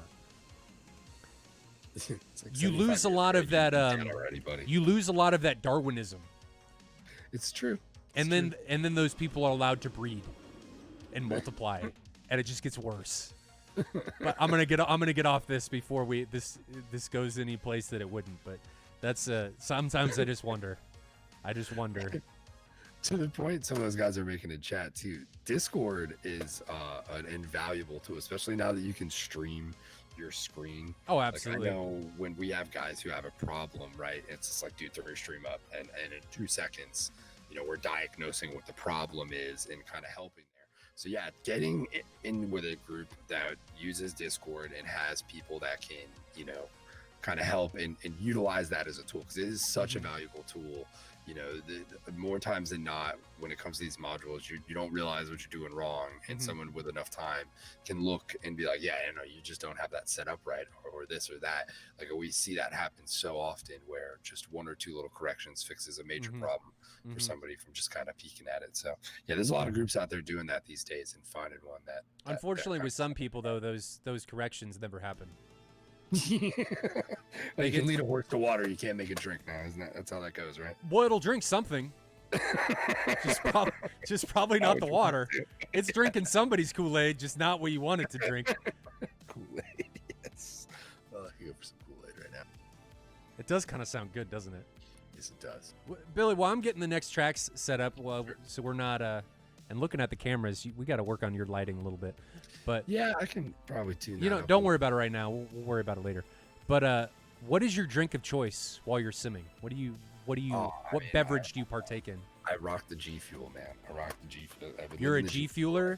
I've been doing it for a long time. I came off doing like regular energy drinks for the most part. I definitely enjoy the G Fuel. I would have, if you had shown it to me like a few years ago, I'd have kind of laughed. And a buddy of mine was like, no, man, just try it, check it out. And I've definitely, what is it? I've never had it. What does it taste like? Right now, or something like that. But there's a million different flavors. I mostly do like the sour stuff because I like sour flavors. I'm a big Arnold Palmer. He would like the sour stuff. Yeah, half and half guy. So I do that. Yeah, I don't know. It's just it saves a ton of money in comparison to blowing money on energy drinks. Not that you should be drinking any of it. It's all fucking bad for you at the end of the day. But you know, I don't like falling asleep while I'm flying. So, how'd you get into can you buy it? You have to order it? How does that even work? I ordered. And guys, this isn't like a sponsored content. I'm genuinely curious about this. It's just on the website. I think they're like trying to get them out into stores and stuff because you can get cans of like pre-made stuff or like, you know, pre-mixed up, similar to like Red Bull, I guess. But I don't know. I just kind of gravitated towards it. It seemed like a more economical way than going to the gas station all the time and buying energy drinks and all that kind of stuff. Is it cheaper? Oh yeah, I mean, if you do the math versus like buying a Red Bull a day versus buying that, yeah, it's substantially more economical. Yeah, G Fuel. I mean, it is a ton of people out there who are on it. So I can't do any of those energy drink stuff. I had one in college. I don't think I ate enough of it. Ate enough before I drank one, and I was having like heart palpitations. It was not good, not good at all. But whatever. I'm a soda junkie, so I can't. Yeah, I mean, I tried. I've been trying to cut back on the soda, but I mean, I'm a Mountain Dew guy. Yeah. Oh, so you're a Mountain Dewer and a G Fueler. I mean, I try to be good about that stuff. You must have green blood. I mean, at this point, one would assume, yeah. If you just paid attention to what I drank, you'd probably agree. All right. I got the TAC view up. I think I got the tracks ready to go. So let's jump into the TAC view and see what happened. Try and break a little bit more of this down. All right. TAC view. If you guys don't have TAC view, you should buy TAC view. If you don't have TAC view Advanced, you should buy TAC view Advanced. It's well worth it. We're going to be doing live TAC view streams or live real-time telemetry for the streams. Obviously, it's broken right now for whatever reason because I obviously somehow broke it. But there will be real-time telemetry back Thursday. We had it on Saturday, and it was awesome, but I screwed something up. I think TAC view, you know, it's like HOTAS and either Track IR or VR, right? Mandatory for this stuff. We could probably agree to some level, right? Obviously, you can get away with it, but it's very important things. I think TAC view is almost like right up there. If you want to be good at DCS, you should be using TAC view. It is going to help you get better in so many different ways. It's not even funny. Yeah. So it is an absolute necessity, even if you're not, you know, obviously the advanced one, really cool, a lot of nice features, but you should absolutely be reviewing your flights because you're going to learn a lot from it. There's just no ifs or buts about it. And as Foxtrot Alpha said, it is still on sale. It's 40% off. It's true, and that's a hell of a deal right now, especially on the advanced. It's well worth it. Anyone who does CMO out there, command like I do, it's beautiful for that as well too. It's a pretty cool tool. And the advanced license just gives you a bunch of like team debriefing, real-time telemetry. It gives you. I'm sure there's other stuff, but those are the main two things that I use it for. We need to add the textures to the. We do. We'll do it after this. Yeah, we'll do this after this. So let's start jumping into this TAC view. This is round 2 between these two teams, and Phoenix Task Force gets things underway, launching from way too far away, way too far away. I mean, Diablo's launching, dude. He's launching from further away from that. 53 miles. You're not in it's not an F-14. It's not. It's just not. It's not a Phoenix missile, and it's not an F-14. It's just not. No. Look at that. 3 shots out of Fegan there. Guys, what is this? Fegan has 6 120s on his aircraft. He launches 3 of them from over 40 miles. That's huge. And guys, I'm not directly attacking anybody. No, I want people to understand. Don't do this. Just don't. Anyway, you're just making your aircraft lighter is all you're doing. Well, yeah, he's cutting carbs. I forgot. He's on a diet. He's cutting carbs. He got the spam ram mantra in there, and he's just like, I'm going for it. Spamming them out. One of those is tracking fairly decently there, but I don't even know if that was one. It's Mach 1. Yeah, it lost track long ago because it's at 42,000 feet. The only reason it's still at Mach 1 is because it's at 42,000 feet, and it doesn't have a target because SIG is at 13,000 feet. So that missile's dead. But you can see these missiles as they come in on Squirtle and stuff. It's at Mach 1. It cannot maneuver at this airspeed. The fins on these missiles aren't big enough to be able to divert enough airflow to be able to turn. It can't. I mean, you can see right here, this missile coming in against Squirtle, it can't do anything. Like, it makes it to him. Like, it's worth noting. Like, it makes it there. It's just ineffective by the time. I mean, but as far as the distance goes, like, yeah, it's going to travel that distance, right? It may travel the distance, but it may not have any battery life. That's what I'm saying. Like, it's just not going to get there, right? It's not going to do anything once it gets there. Like, yeah, you're shooting a missile that far, but you're not shooting an effective missile at all. Right. You know? So what we're talking about, for anybody that doesn't know, the battery life is the battery that runs the internals in these missiles, and the 120s have a battery of 80 seconds. I don't know. The SD-10 has a battery of 100 seconds. I don't know what the Phoenix's is. I'm assuming it's much longer because it is a massive missile. Probably has a car battery in it. It probably does. It probably does. So this is our first casualty. Wazir gets taken down. How far was that? It's like, watch the tack view on him. It's just weird movement. This is what kind of threw me off. 20 miles from 12,000 feet. This has no business hitting you. None. It's not even supported.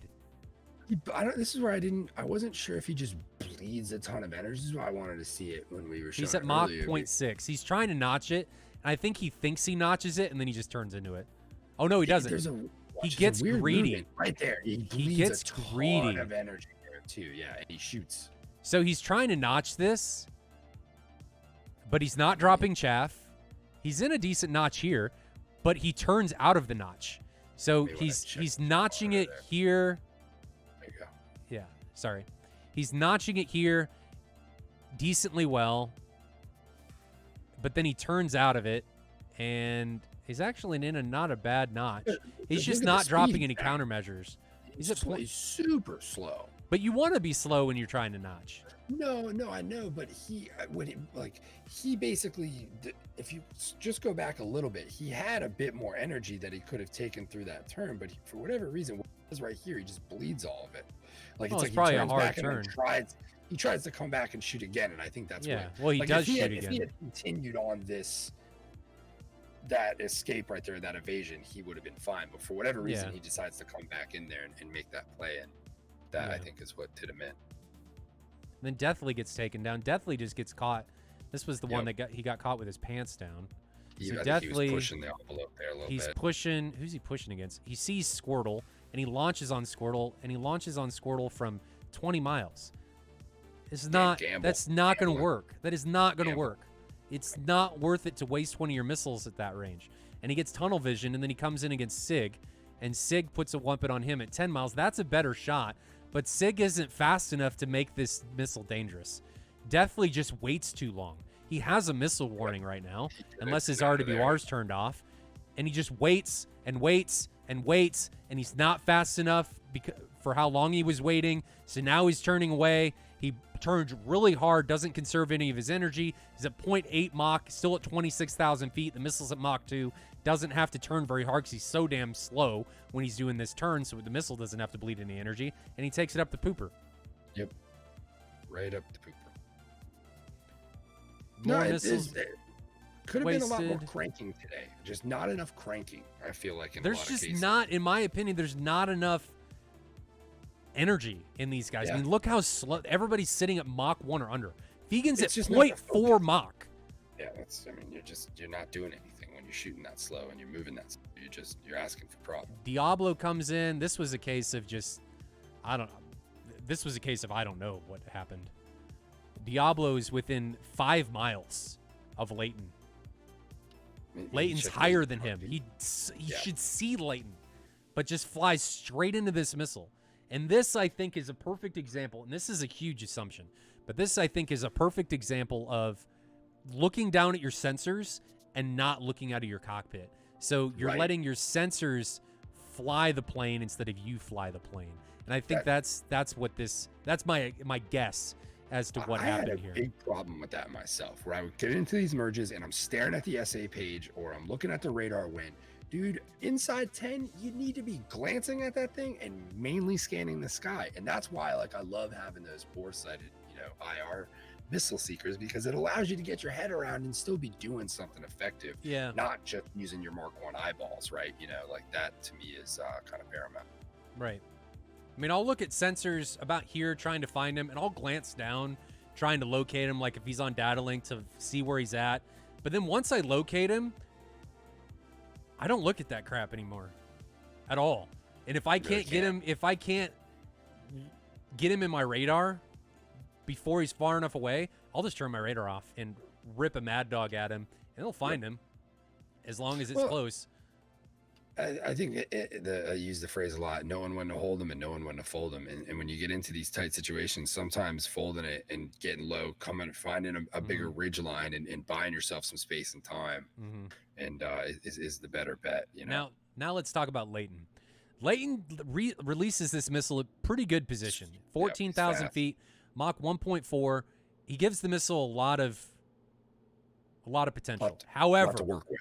Now we're going to talk about Leighton. Leighton, break away. The missile is, when it comes off your rail, is already pitbull. You can see that in your HUD. It tells you when the thing is active. As soon as you launch this, unlock him and get your ass out. You have no reason. You have no business to be pressing here. But he doesn't turn away until 3 miles. And then he doesn't. So the aim 9's really any heat seeker now.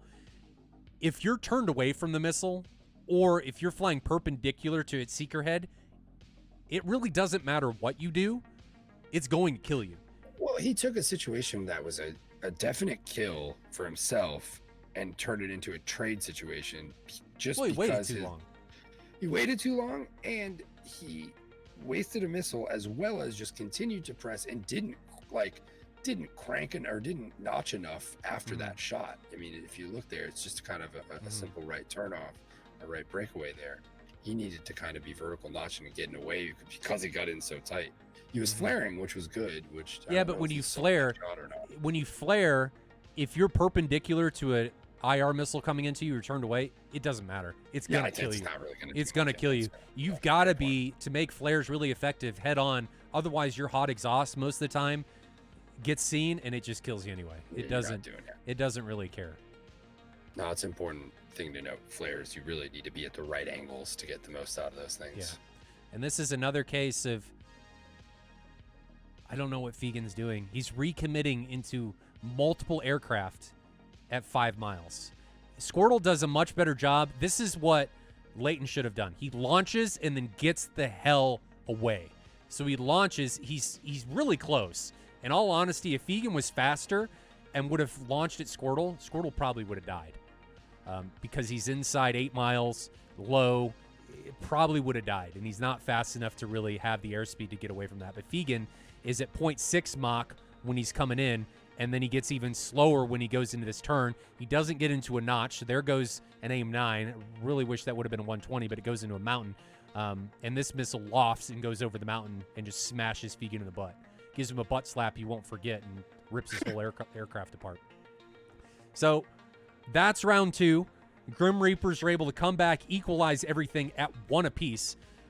Phoenix Task Force falls really in a pretty commanding way, since Grim Reapers has 3 pilots remaining. Leighton was the only one to go down, and he got a trade with, I think that was Diablo. So only casualty was Leighton, and he went down on a trade. So well done by them.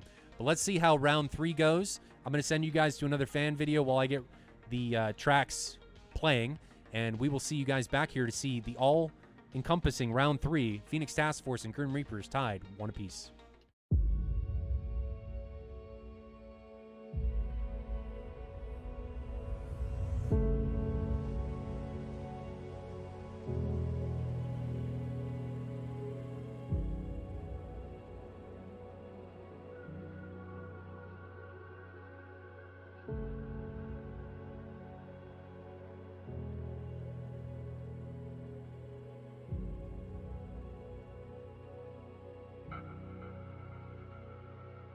The world was on fire and no one could save me but you.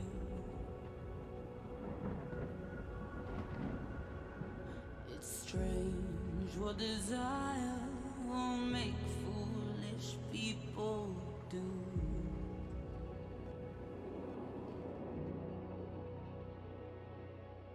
I never dreamed that I'd meet somebody like you. And I never dreamed that I'd lose somebody like you. No, I don't wanna fall in love.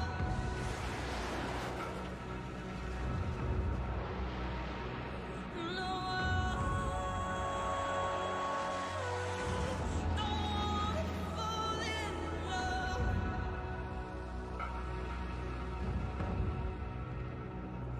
with you.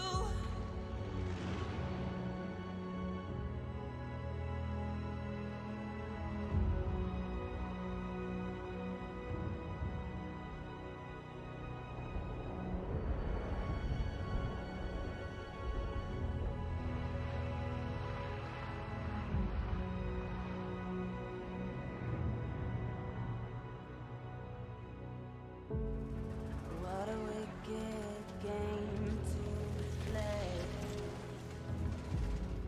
to make me feel this way. What a wicked thing to do, to let me dream of you. What a wicked thing to say. You never felt this way. What a wicked thing to do,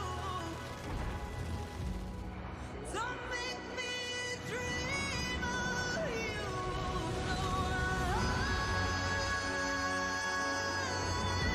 don't wanna fall in love.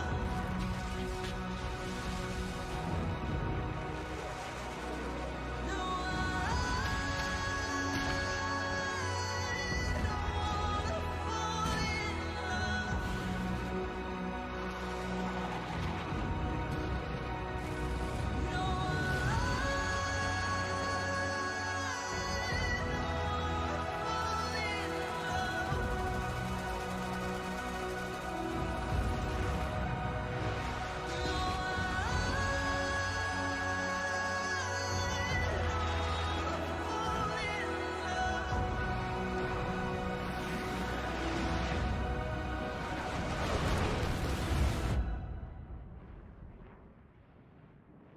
with you.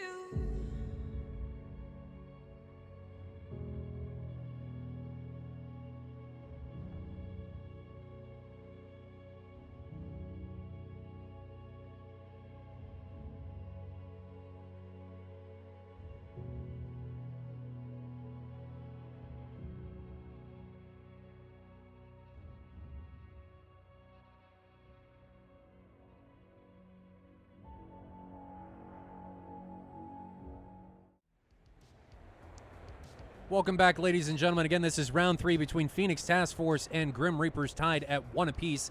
We're currently sitting at Sanaki, watching Grim Reapers depart in their 4-ship of F-16s. They've done decently well. They took round 2 pretty commandingly, so I'm going to assume, Billy, and correct me if you think any different, but they're going to be on a adrenaline high coming out on top with 3 pilots or 3 aircraft remaining there in round 2. No doubt. Momentum, certainly with them. They are definitely approaching this one, I think, a bit more confident with the way they were able to perform in that last one. And I think, the opposite may be happening over with Phoenix. Tough to know for sure there, but, they seem to do pretty well in that first one and they had a very different result in the second. So that can have an effect on how you approach the third, too, as well. I think we're going to hear more on the missile conversation we've been talking about, and I think some of this in the beginning here we're probably going to notice in the TAC view more than anything, but the shots, it's just the consistent theme in this match, the shot choice, and Well, we'll have to see if it's any. We'll have to see if it's any different. It's. I hope they make adjustments and are able to conserve munitions in this round, especially Phoenix Task Force. I mean, there was some prime examples of taking shots way outside of parameter that the missile has it's not going to make it. And I know people read on Wikipedia, oh, the 120 can fly 100 miles. It's got the red. Well, yeah, the missile can fly 100 miles. I can walk 100 miles too. It doesn't mean I'm going to be efficient. I'm more efficient to utilize something else or to wait for that thing that I'm walking to get closer to me so that it's easier and I can just reach out and touch it. The closer the target is, the more energy the missile's going to have by the time it reaches the target, the more opportunity you're going to have and the higher the odds are to kill it. Roundabout, I could probably walk 100 miles. I didn't say I would do it in the same day. I mean, I could go out and take a step. Weekend, right? Yeah. Yeah, no, Dr. Winston, that is definitely my real voice, and every other voice you hear is it's actually my fake voice. That's what happens. You caught me. You guys caught me. His voice is fake. My mustache is fake. Nothing is real, guys. We all live in a this stream is all fake. Everything about this isn't real. But no, you make some very valid points there, and I say this a lot, but it's knowing the limitations of what you're working with. If you know the limitations of not only your plane, but the weapons on your plane, you will know how to keep yourself out of situations you shouldn't be in. And that's so important. It's just knowing what you can get away with and what you can't get away with. Everything else rests in the middle and is, not as important at the end of the day when you really start getting down to the nuts and bolts of it. But knowing what you can get away with and what you can't is your biggest friend in this whole thing. There's no doubt.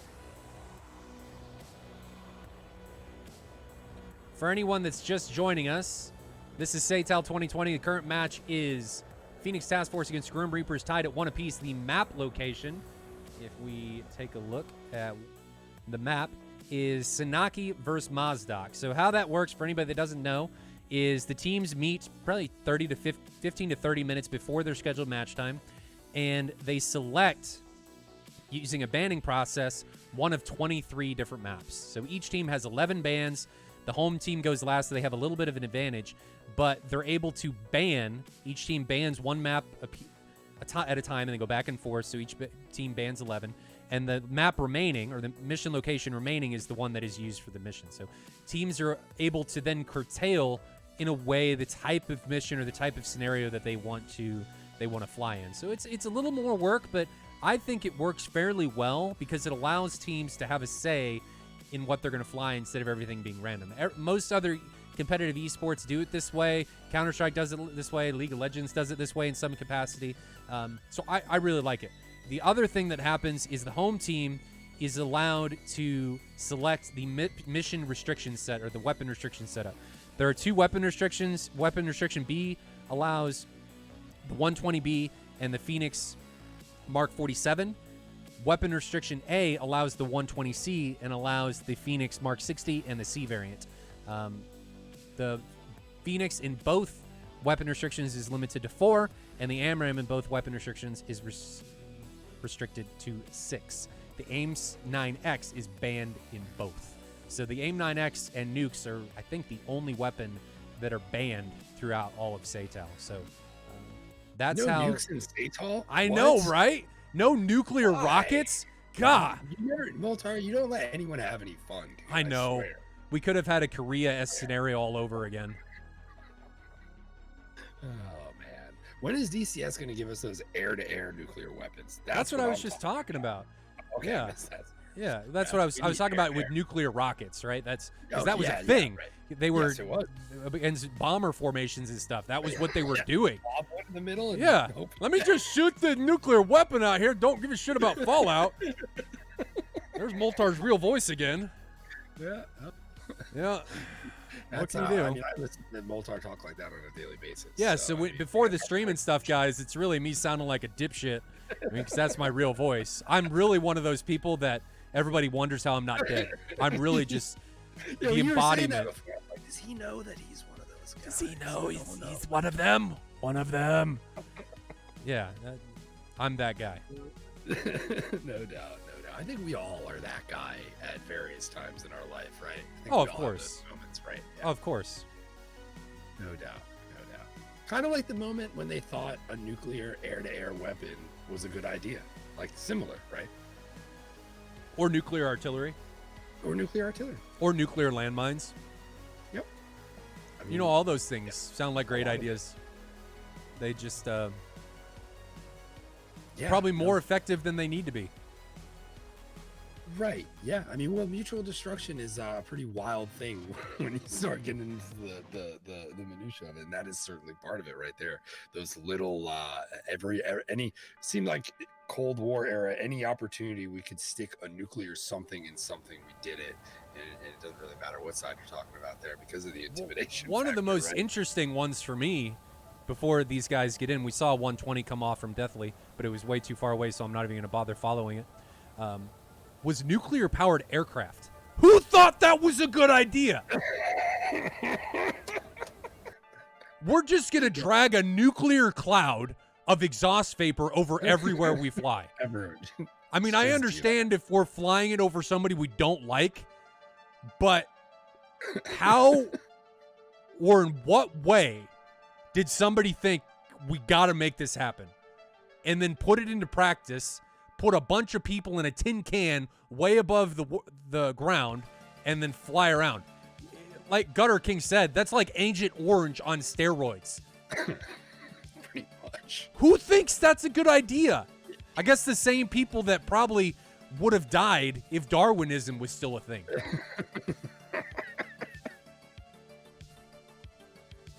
Whatever. Squirtle defending a 120.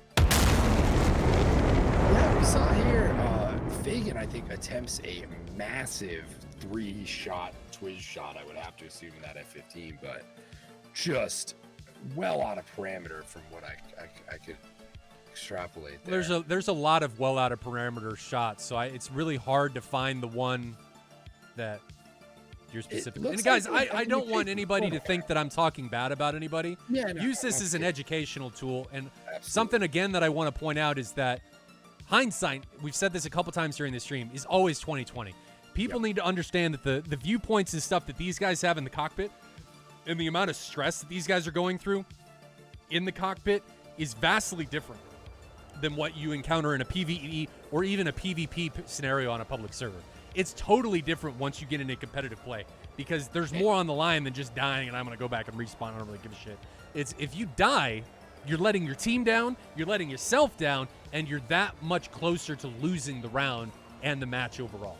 So I don't want people to think that I'm talking badly about people.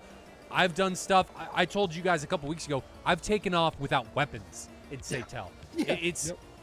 Shit happens, and your brain does weird things when you're in a competitive environment. I don't know if anybody's played sports at a high level. I played soccer through college.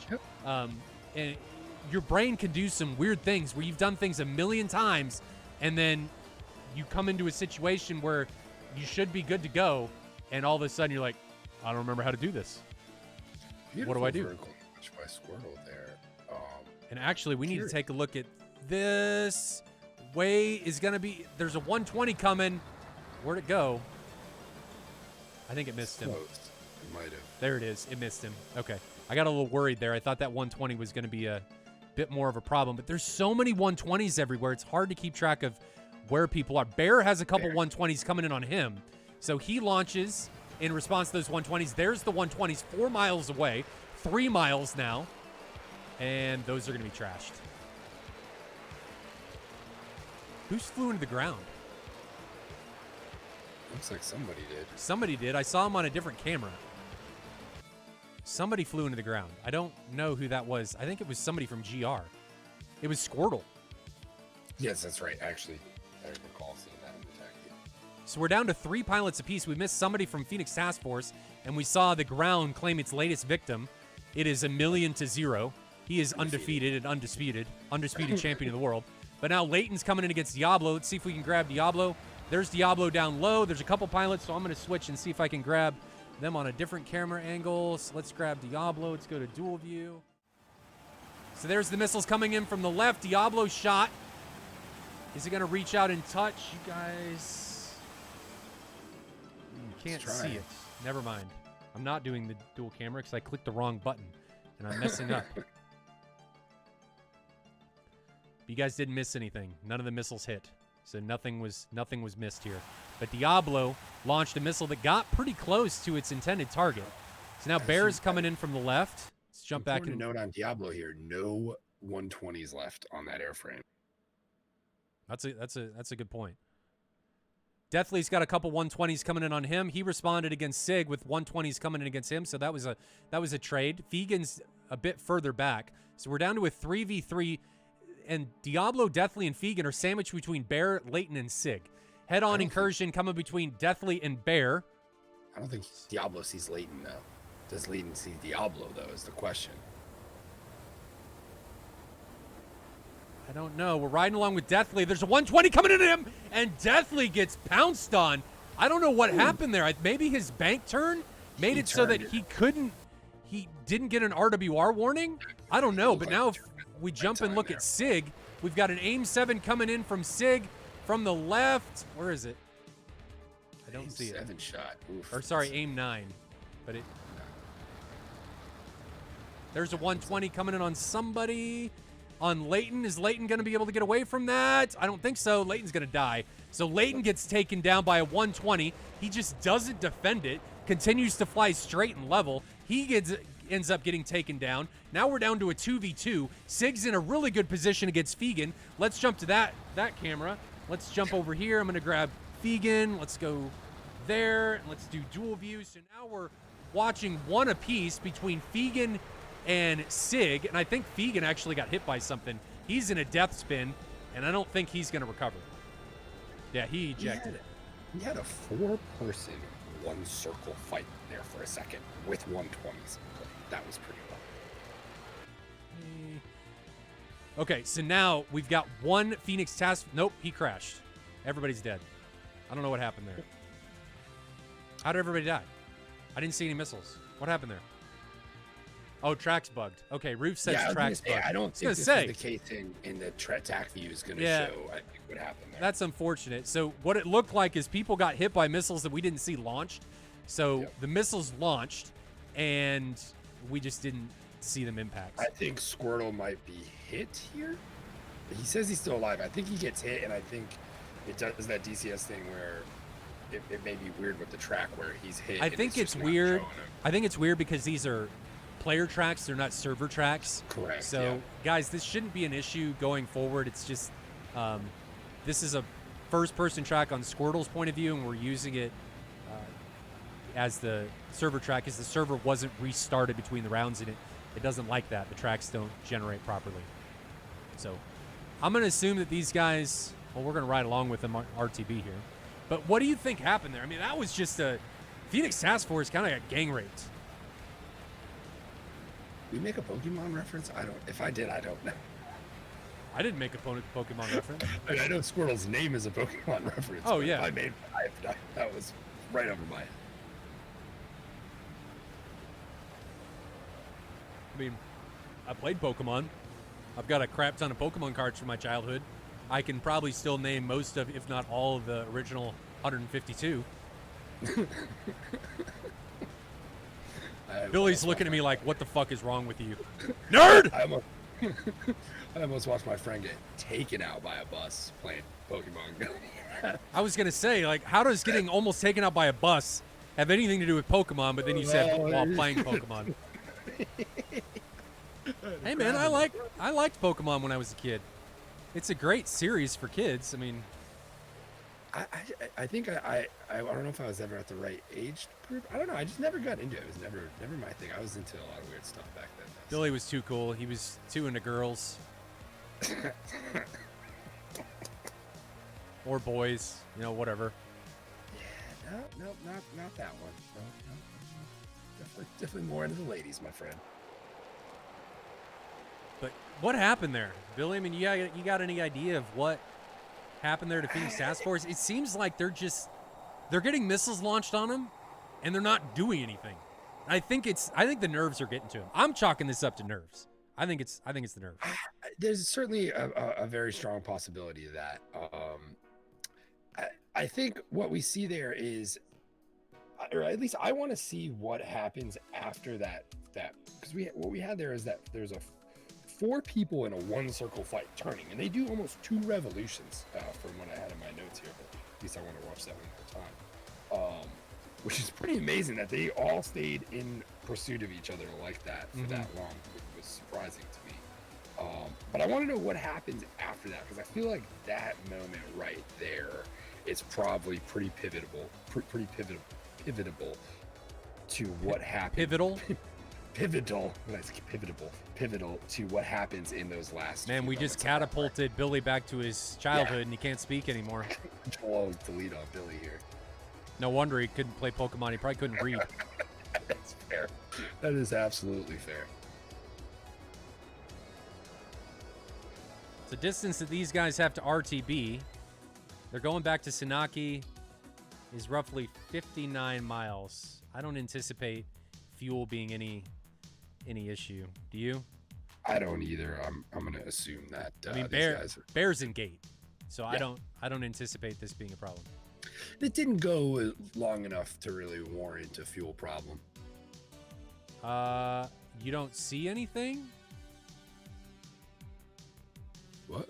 Huh? It works for me. Why do we keep watching a broken stream? I mean, track. Oh, they're RTB. Oh yeah, they're done. returning. The only thing, we just didn't see those last 2 kills. So we saw them die. We just didn't see the missiles hit them. That's what happened. They have to RTB to win. Yes, I'm like, they're not. Like, what did I miss there? What is wrong? What did I screw up? I thought I screwed something up.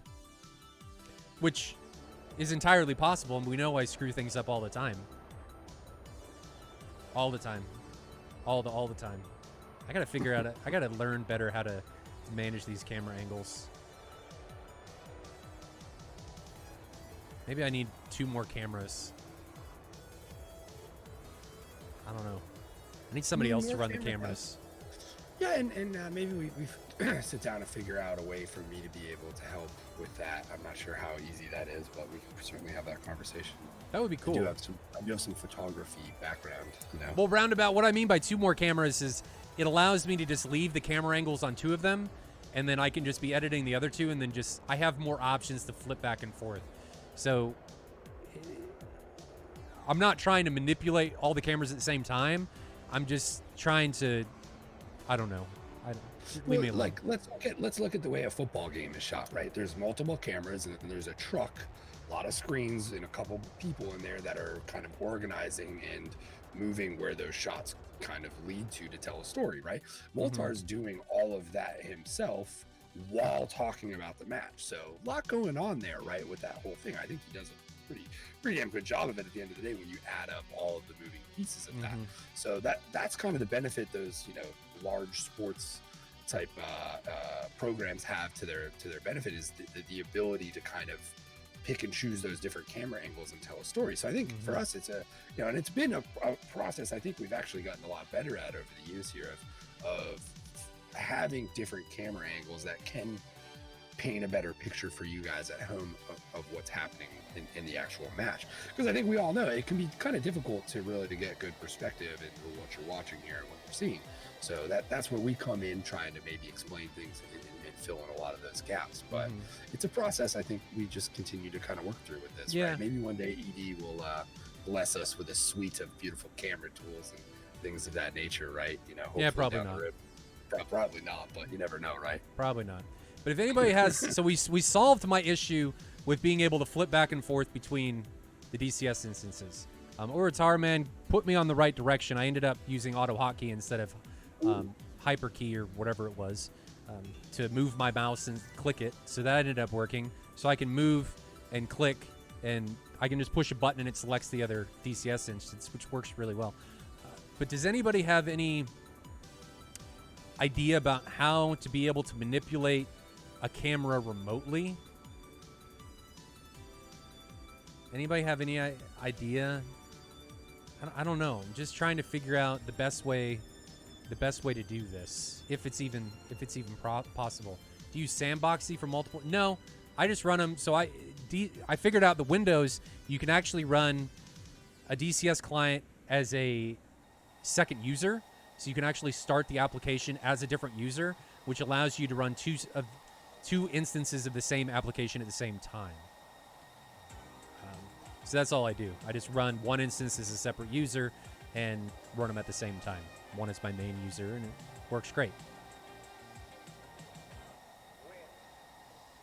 Just watching Bear and Bear RTB, but it's not Bear and Bear. It is Bear and Sig RTBing here. So let's go back and look at Sig's aircraft. Bear is almost back to Sanaki. Sig is a little bit further back, but I think Sig's in gate with his air breakout. That's Bear. I was going to ask that question. I was like, is he in gate with an air brake? No, that's Bear. Bear is at 70%. So if we flip over and look at Bear, Bear is at 70% engine RPM with his brakes out. Not quite idle. I don't know why.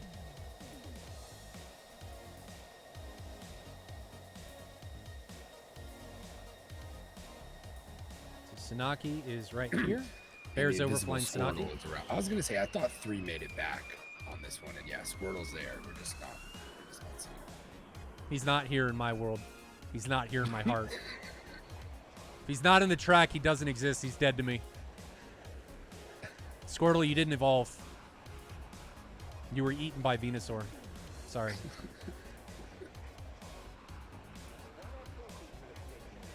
They still have missiles remaining. Bear's got 2 120s on his wingtips. But that could be desynced. Who knows? Mace, you're allowed to fly however you want. You can turn off your engine if you want. I don't think that's really more fuel efficient than leaving your engine on. Because you're not going to be accelerating. You're going to lose airspeed. You're not going to move as far forward. So I really don't know that that's more fuel efficient. But you're just not allowed.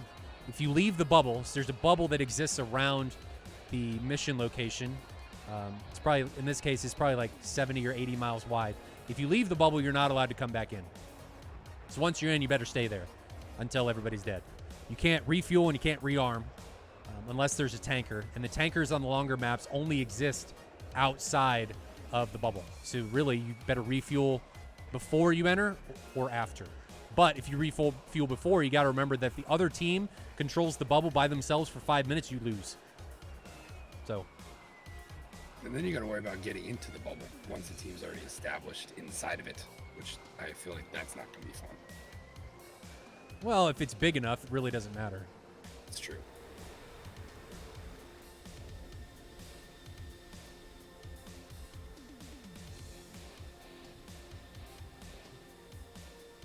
It's like a fighting ring. You can't just walk out watching TV then come back to fight a dude. Unfortunately not. It doesn't work like that. It's a good one.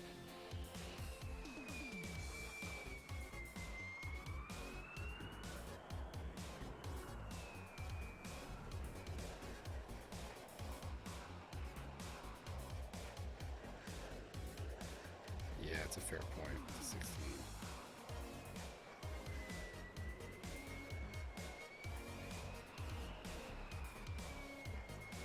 Well, the F-18, if you turn your engine off, you're probably just going to die.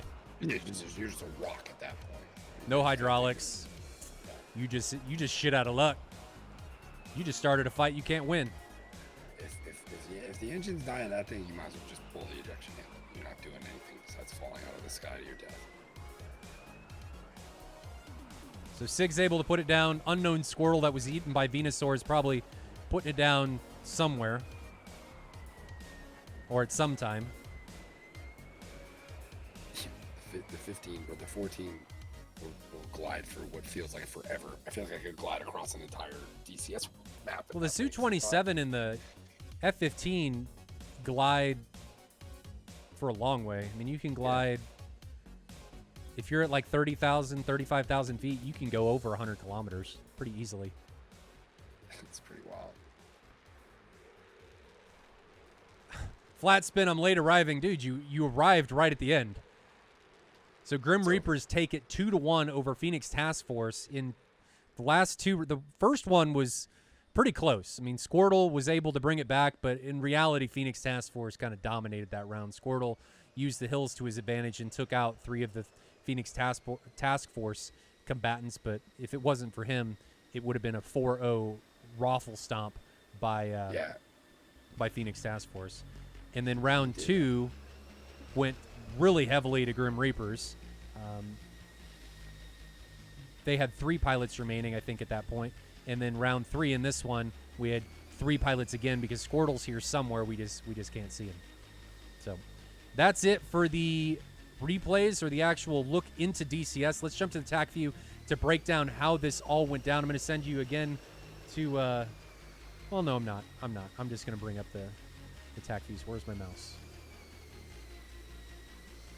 While he taxis into his position.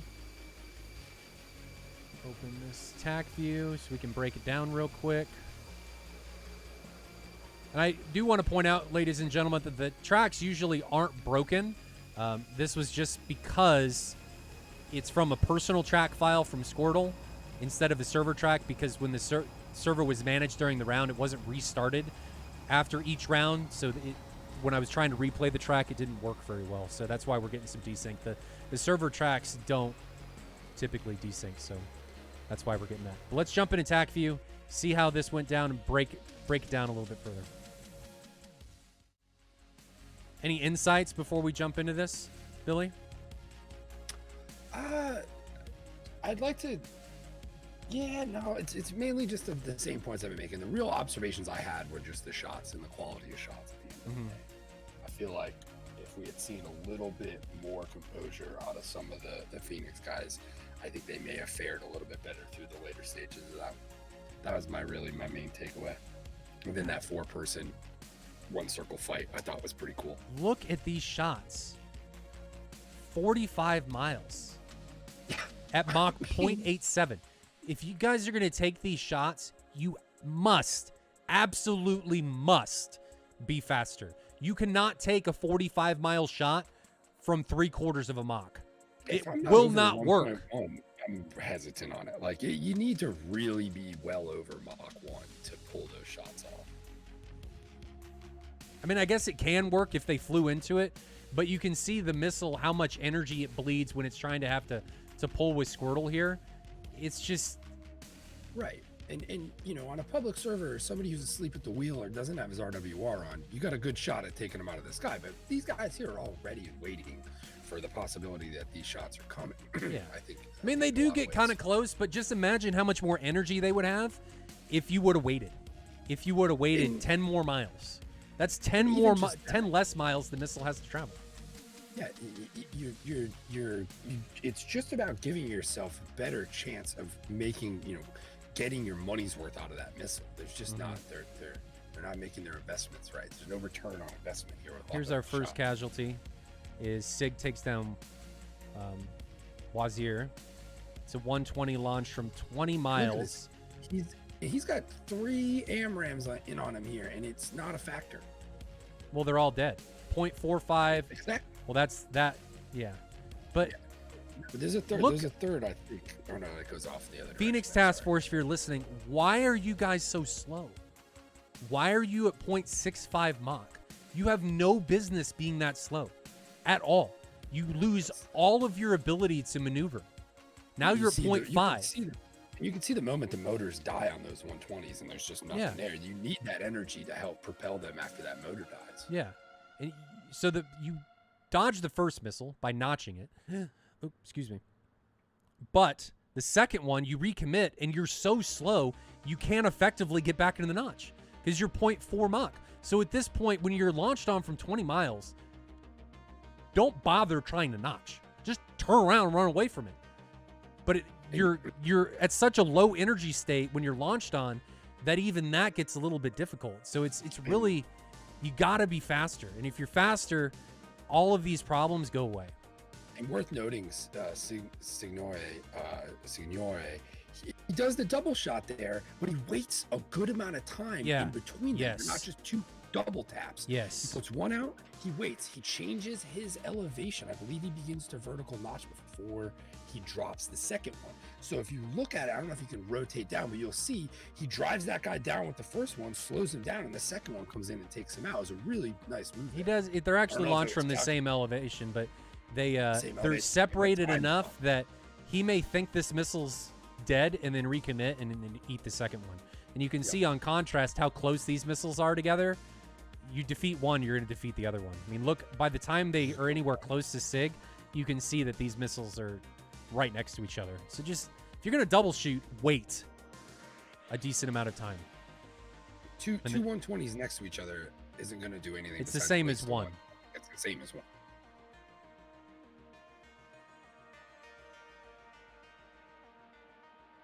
This is our second casualty, Diablo. And this is another case of just being too slow. So you're in at 8 miles. When you're this close, you better be getting ready to be in a notch. Or fast enough, Leighton's in a better position that you're just going to break away. But they don't. They continue straight. Diablo is still hot to his target at 5 miles. You are way, way too close. Way, way too close. And he ends up getting away from that, luckily. I think he line of sighted that missile. But he gets really lucky. And Leighton actually gets really lucky, too. He's not fast enough and just stays cold. Actually, does Leighton... Yep. Yeah, if he would have serpentined a little bit there, that missile would have been totally out of energy. Correct. And the serpentine is something I don't see enough. I want to make that point. That is such a valuable. This is the one where Leighton dies. Breaking him away quick. Yeah, he just Leighton here.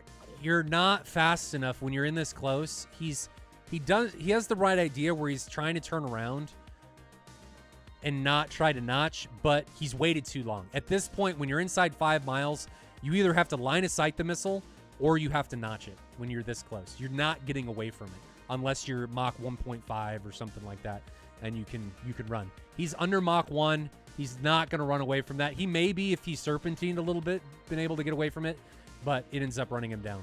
Luckily, Squirtle comes in from a different angle and takes down Fegan, avenges his death.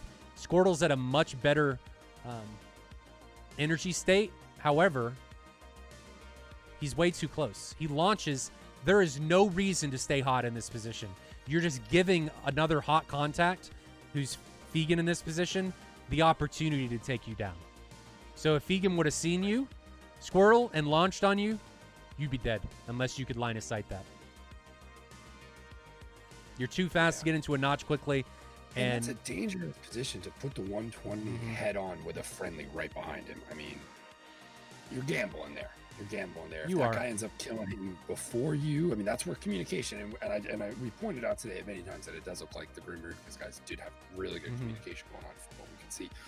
And that's one of those things there where, as long as he knows to look for it, watch for it, and be ready for it, it is what it is. But that's a risky move. So Squirtle actually gets both of them, cleans up the fight, takes down Diablo. Diablo is just on a merry voyage, I guess, sitting at 9,000 feet. If you're just going to fly and you don't know where anybody is at, you better get your ass down in the ground so you're less seen. But Squirtle just takes out one. He sees the other guy on radar, immediately commits into Diablo, puts a 120 on him and takes him down. But again, this is a situation where try not to put yourself in position that if the other guy commits into you, you're just going to die if he gets a missile off. Because when you're that close head on to a contact, you're not putting yourself in a very defensible position, and you're just going to die. Oh, I missed Deathly. Where's Deathly? Oh. So Bear takes down Deathly. Deathly just flew into that. Yeah, I'm not sure what happened there. He gets off one at an aim 9, just a really confusing aim 9 shot there. That may have been a miss. I think you were saying that you were saying that Deathly didn't have any 120s left. That might. Oh, that's right. It actually almost hit Squirtle. It actually does. Yeah, but that round was actually more commandingly won by Grim Reapers than I thought. So well played by them. And I think man of the match to Squirtle, where we 6 kills, I think, something around at that. Least 6 kills at least. At least, yeah, no. So 6 kills at least. Today. Yeah, that was well flown by him. Well flown by him. But guys, that's all I got. We went through 3 rounds of Phoenix Task Force versus Grim Reapers. Grim Reapers come out on top, 2 rounds to 1 in a pretty close matchup. Our next match is going to be, who flies next? It's going to be on Thursday. We'll have the live TAC view working again. I was just trying to troubleshoot some issues that came up before the stream to get everything ready. But the next match is going to be...